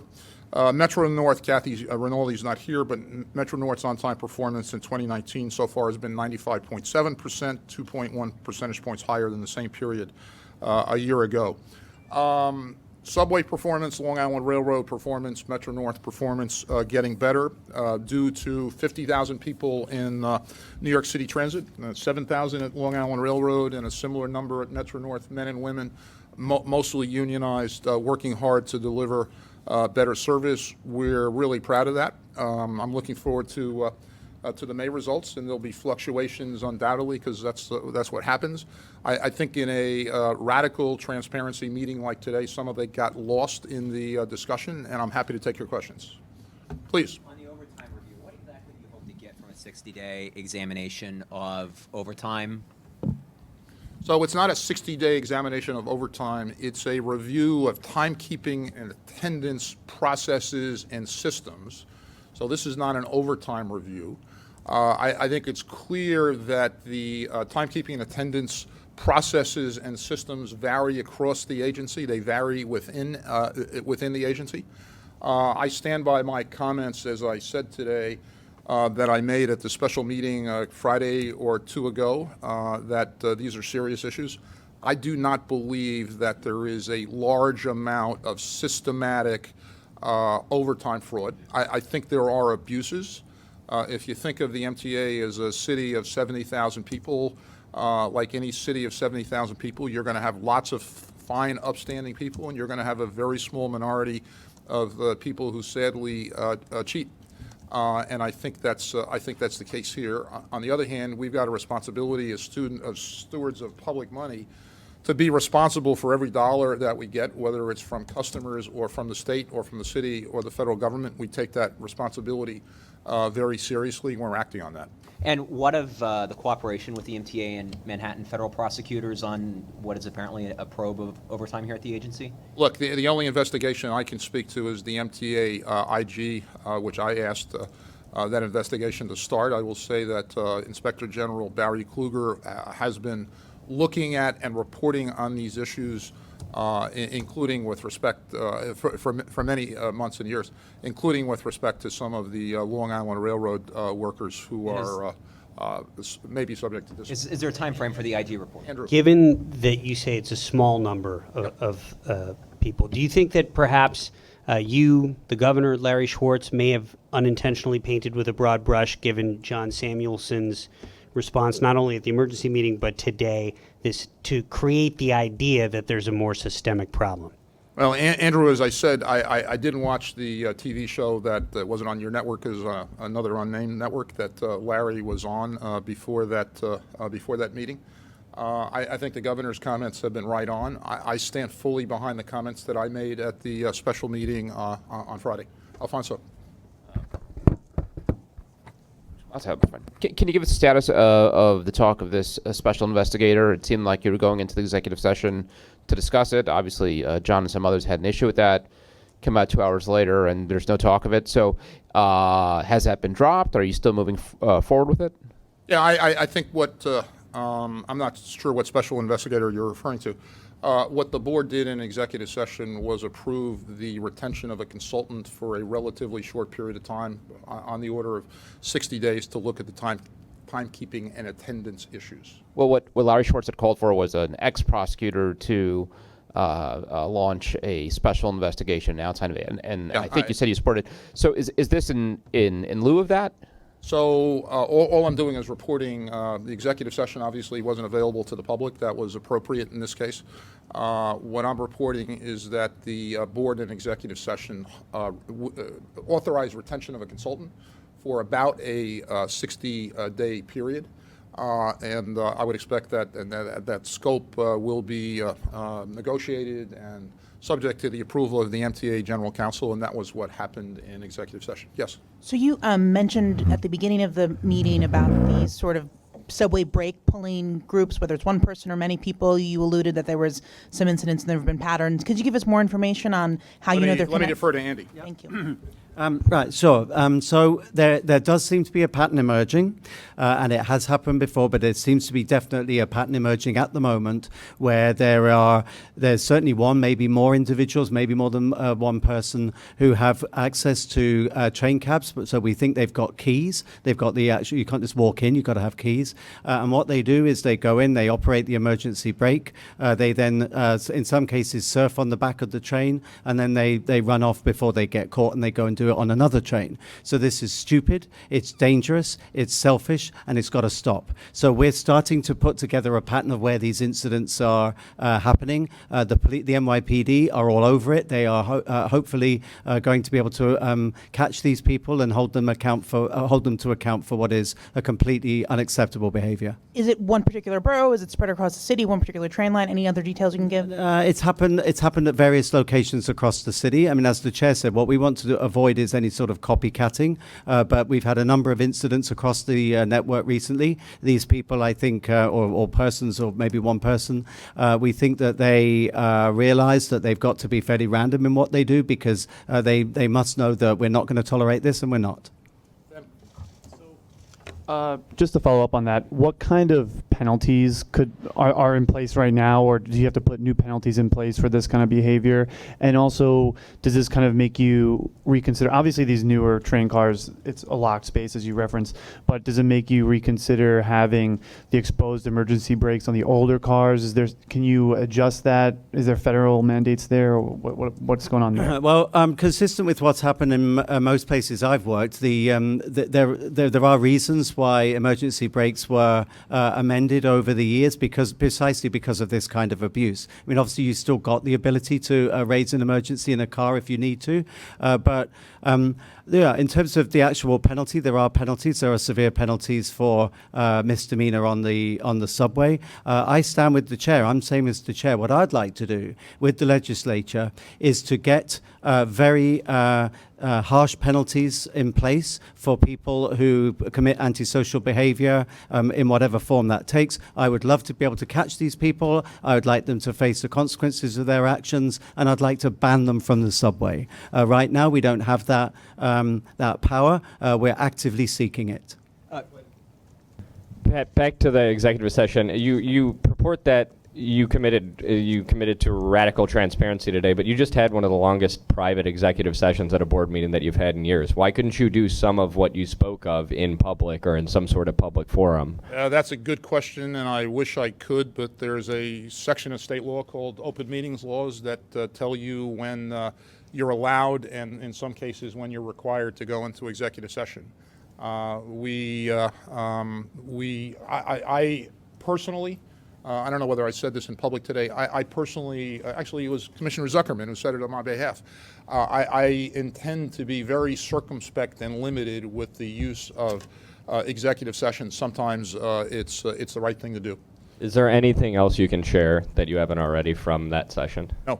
Okay. Yes, sir. Just a follow-up to Mr. Videford. With regards to the emergency brakes, thank you, Aaron. With regards to the brakes and these suspects, is there any video or anything that can help us get out the message about the seriousness can be distributed to us? So if we need to go follow up with the NYPD? Well, so I will take the police's advice on that. I mean, we're using every means at our disposal. So we are seeking witnesses. If we can get footage of what this person or people look like, my intention will be we will post that. We'd share it with the public. We need to find these people. If there's any CCTV footage, we have it in stations. If we can find these people maybe running away, having done that, then we will hunt them down. We're not going to leave any stone unturned. As I said earlier, it's stupid, it's dangerous, and it's selfish. And we intend to nail them. Clarifying questions on this. Can you... Hang on a second. You have an answer? Yes, Christina with Telemundo. So can we just get a reaction with the approval of the full fare Metro cards approved for students? Just a reaction. I know that I think that's great. I think it's fantastic because previously some students got full fare some got half fare. And so what that meant was those kids that didn't get the full fare had to carry around change in order to make up the difference. So not only was that a nuisance for them, you could argue it's not very fair, but also it did mean that it caused delays on the buses while people dug around to get the change in order to pay the fare. So I think it's the right thing to do. It will cost the transit authority around $200,000. I think that makes good business sense. It's the right thing to do. It'll cut delays still further. It speeds up our buses. And in return, though, we do have a strong message to the students is, this is a give from us. You must have that pass on you. And one of the many things we're honing in on or tightening up on is don't turn up and expect to just be let through the service gate. The quid pro quo is, here's a free pass. You must swipe. You must use the turnstiles. And it's effective immediately? Yes, it is. Okay. All right, back to the. Also add to that Assemblymember Epstein was an important advocate in that, and I thank him for that. Emma.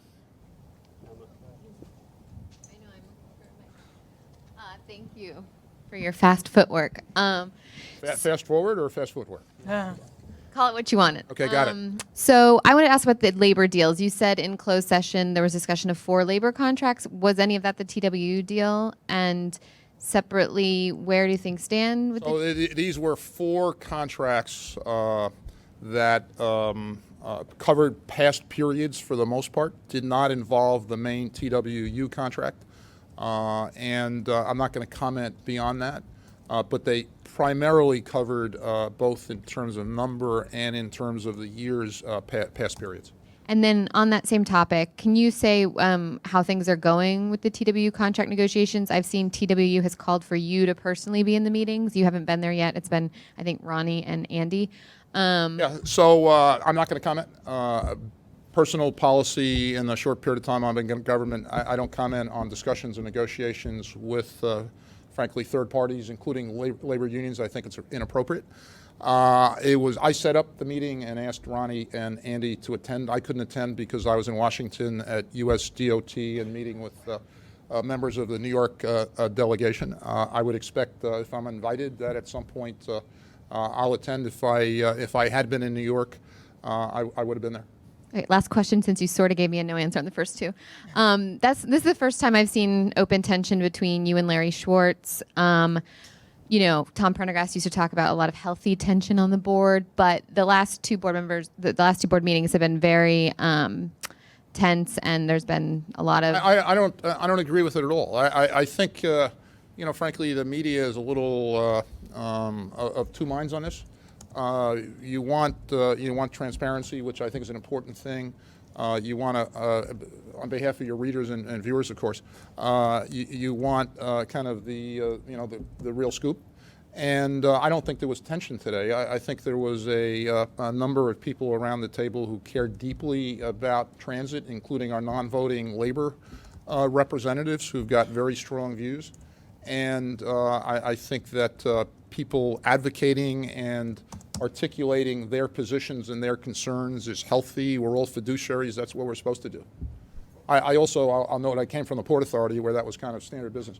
Yes, Greg. Greg Munker, Pixel 11. Question about service. We talk often about the difference between the perception and the reality of the improvements. How close do you think we are? How far away are we from actually perceiving the successes? Well, let me say one thing, and I'll turn it over to Andy. And point A, customer complaints are down empirically.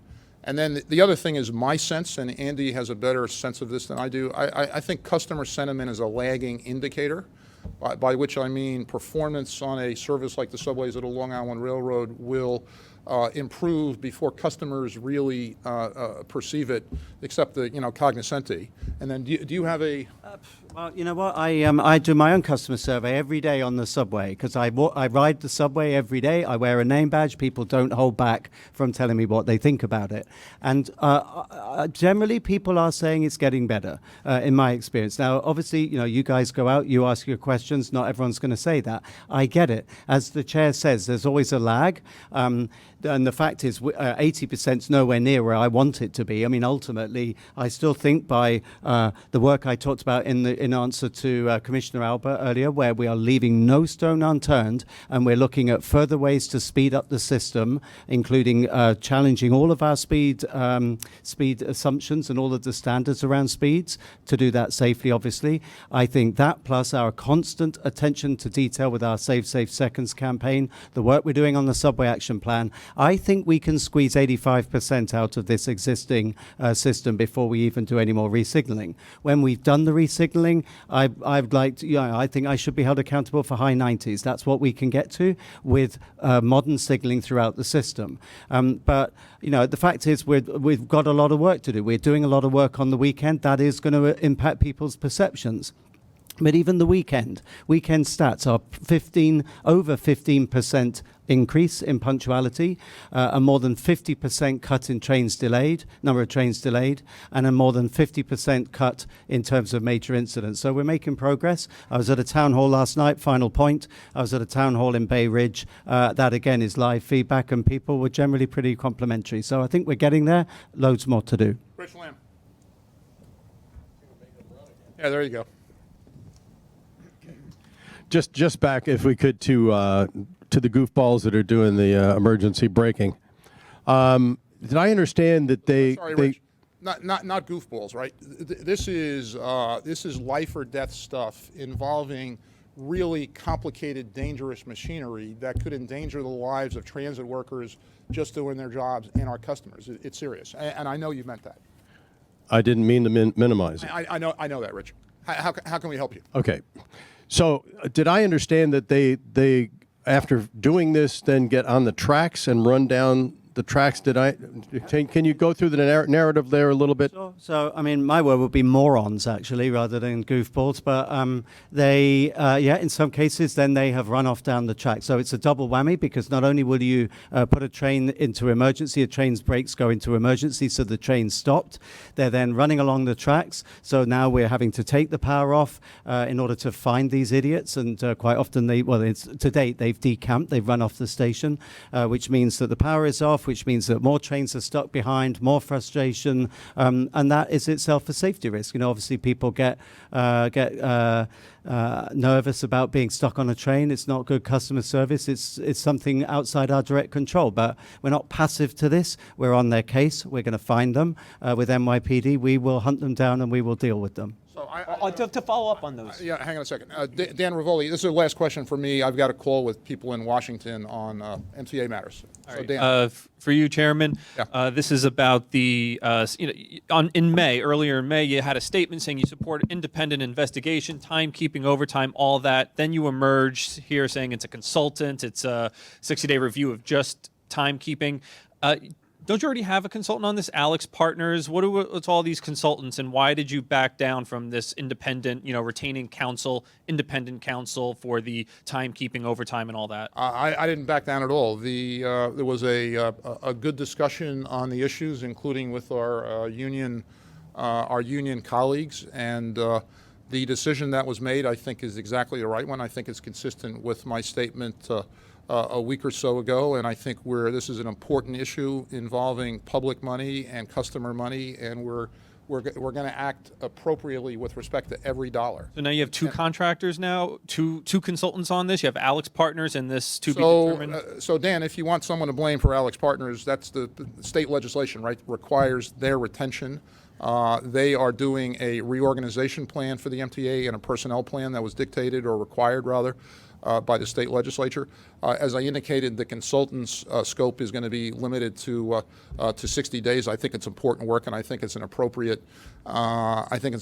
Approach. I'm a little struck by the fact that we're being criticized for a consultant only working for 60 days and then leaving. I actually think it's a good thing. With that, I got to go. Thanks all. And just for Mr. Byford. Mr. Byford, before you. Mr. Byford, just on the issue of the people pulling the emergency brake. Mm-hmm. When did you find out that this was either a concerted effort by one person or a group? And how many incidents do you have in the universe of this that you think belong to this person or persons? Well, I was briefed on this last night. I became aware of this last night. I was, as I said, at a town hall, and while I was on stage at the town hall, some of these incidents were going on. So we're quantifying how many incidents we now think that these people have potentially made. There does seem to be a pattern. I'd rather not say any more about it than that, because we want to hand this evidence over to the police in order that we can catch them and stop them doing it. Do you have any talking idea about more when than a dozen? When these began? Pardon? Do you have any idea when these began? We're going through the whole process to look at what evidence, what in individual incidents, isolated incidents, we're building up a pattern to see, are they the same incidents and are they the same people? So it's a bit of a jigsaw puzzle at the moment. What appeared to be, the sorts of things that go on railways periodically. We get reports of people surfing or mysterious breaks in emergency. We're piecing it together and a pattern seems to be emerging, and that's the evidence that I want to put before the NYPD in order that we can then hone in on who's doing this and we can nail them. And it's gotten more severe in the last couple of weeks, and that's how it came to We you. have been having a number of incidents of surfing in the last few weeks. We've had a number of incidents of breaks in emergency that have been unexplained. So I'm beginning to wonder if they're all connected. Do you know how many incidents of emergency brakes getting pulled for unexplained reasons there have been? in the Not last top of couple my head. weeks? I'd have to check that fact. I was going to say, I was going to be my question. What's the universe of the incidents you're using to find this pattern? We talking dozens? Several? Yeah, I mean, we're going through our records. I mean, there are different reasons why brakes would go into emergency. I mean, there are, if for example, a train is on a CBTC section and it overspeeds, the brakes will apply in emergency. If a train hits something and the trip cocker operates, the train will go into emergency. If the operator drops the handle inadvertently, the train will go into emergency. But too often we're finding that we get a brakes in emergency incident that can't be explained. And if we find that it's because the emergency brake in the cab has been operated, then that's clear evidence of malfeasance. And just lastly, on how they're accessing this.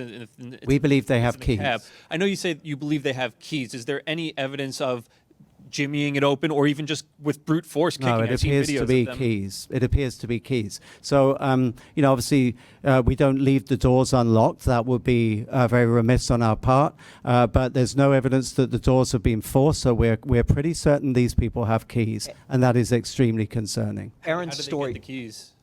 And are you looking I at don't know transit that. employees? That's one of the many things we need to get to the bottom of. Rest assured that because we are, that's why we're talking about this. This is a serious matter that needs to be bottomed out. We've got to find these people. In doing so, to everyone's questions, we look at the pattern of what's happened. We look at where it's happened, how it's happened, and questions like how did they get the keys have to be answered. Aaron's story this morning specifically referenced the 2 and the 5 trains. Have you seen the bulk of the incidents on the 2 and the 5 trains? The majority of the 2 and the 5. And they're happening in the Bronx or in Brooklyn or lines to Virgin Manhattan? It's spread along the line, but the 2 and the 5 seem to be particularly prevalent.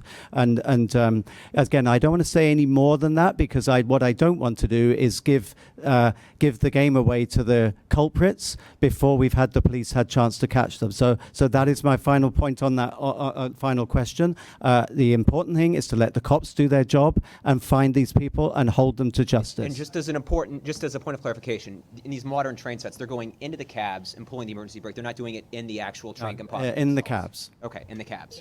All right. Thank you.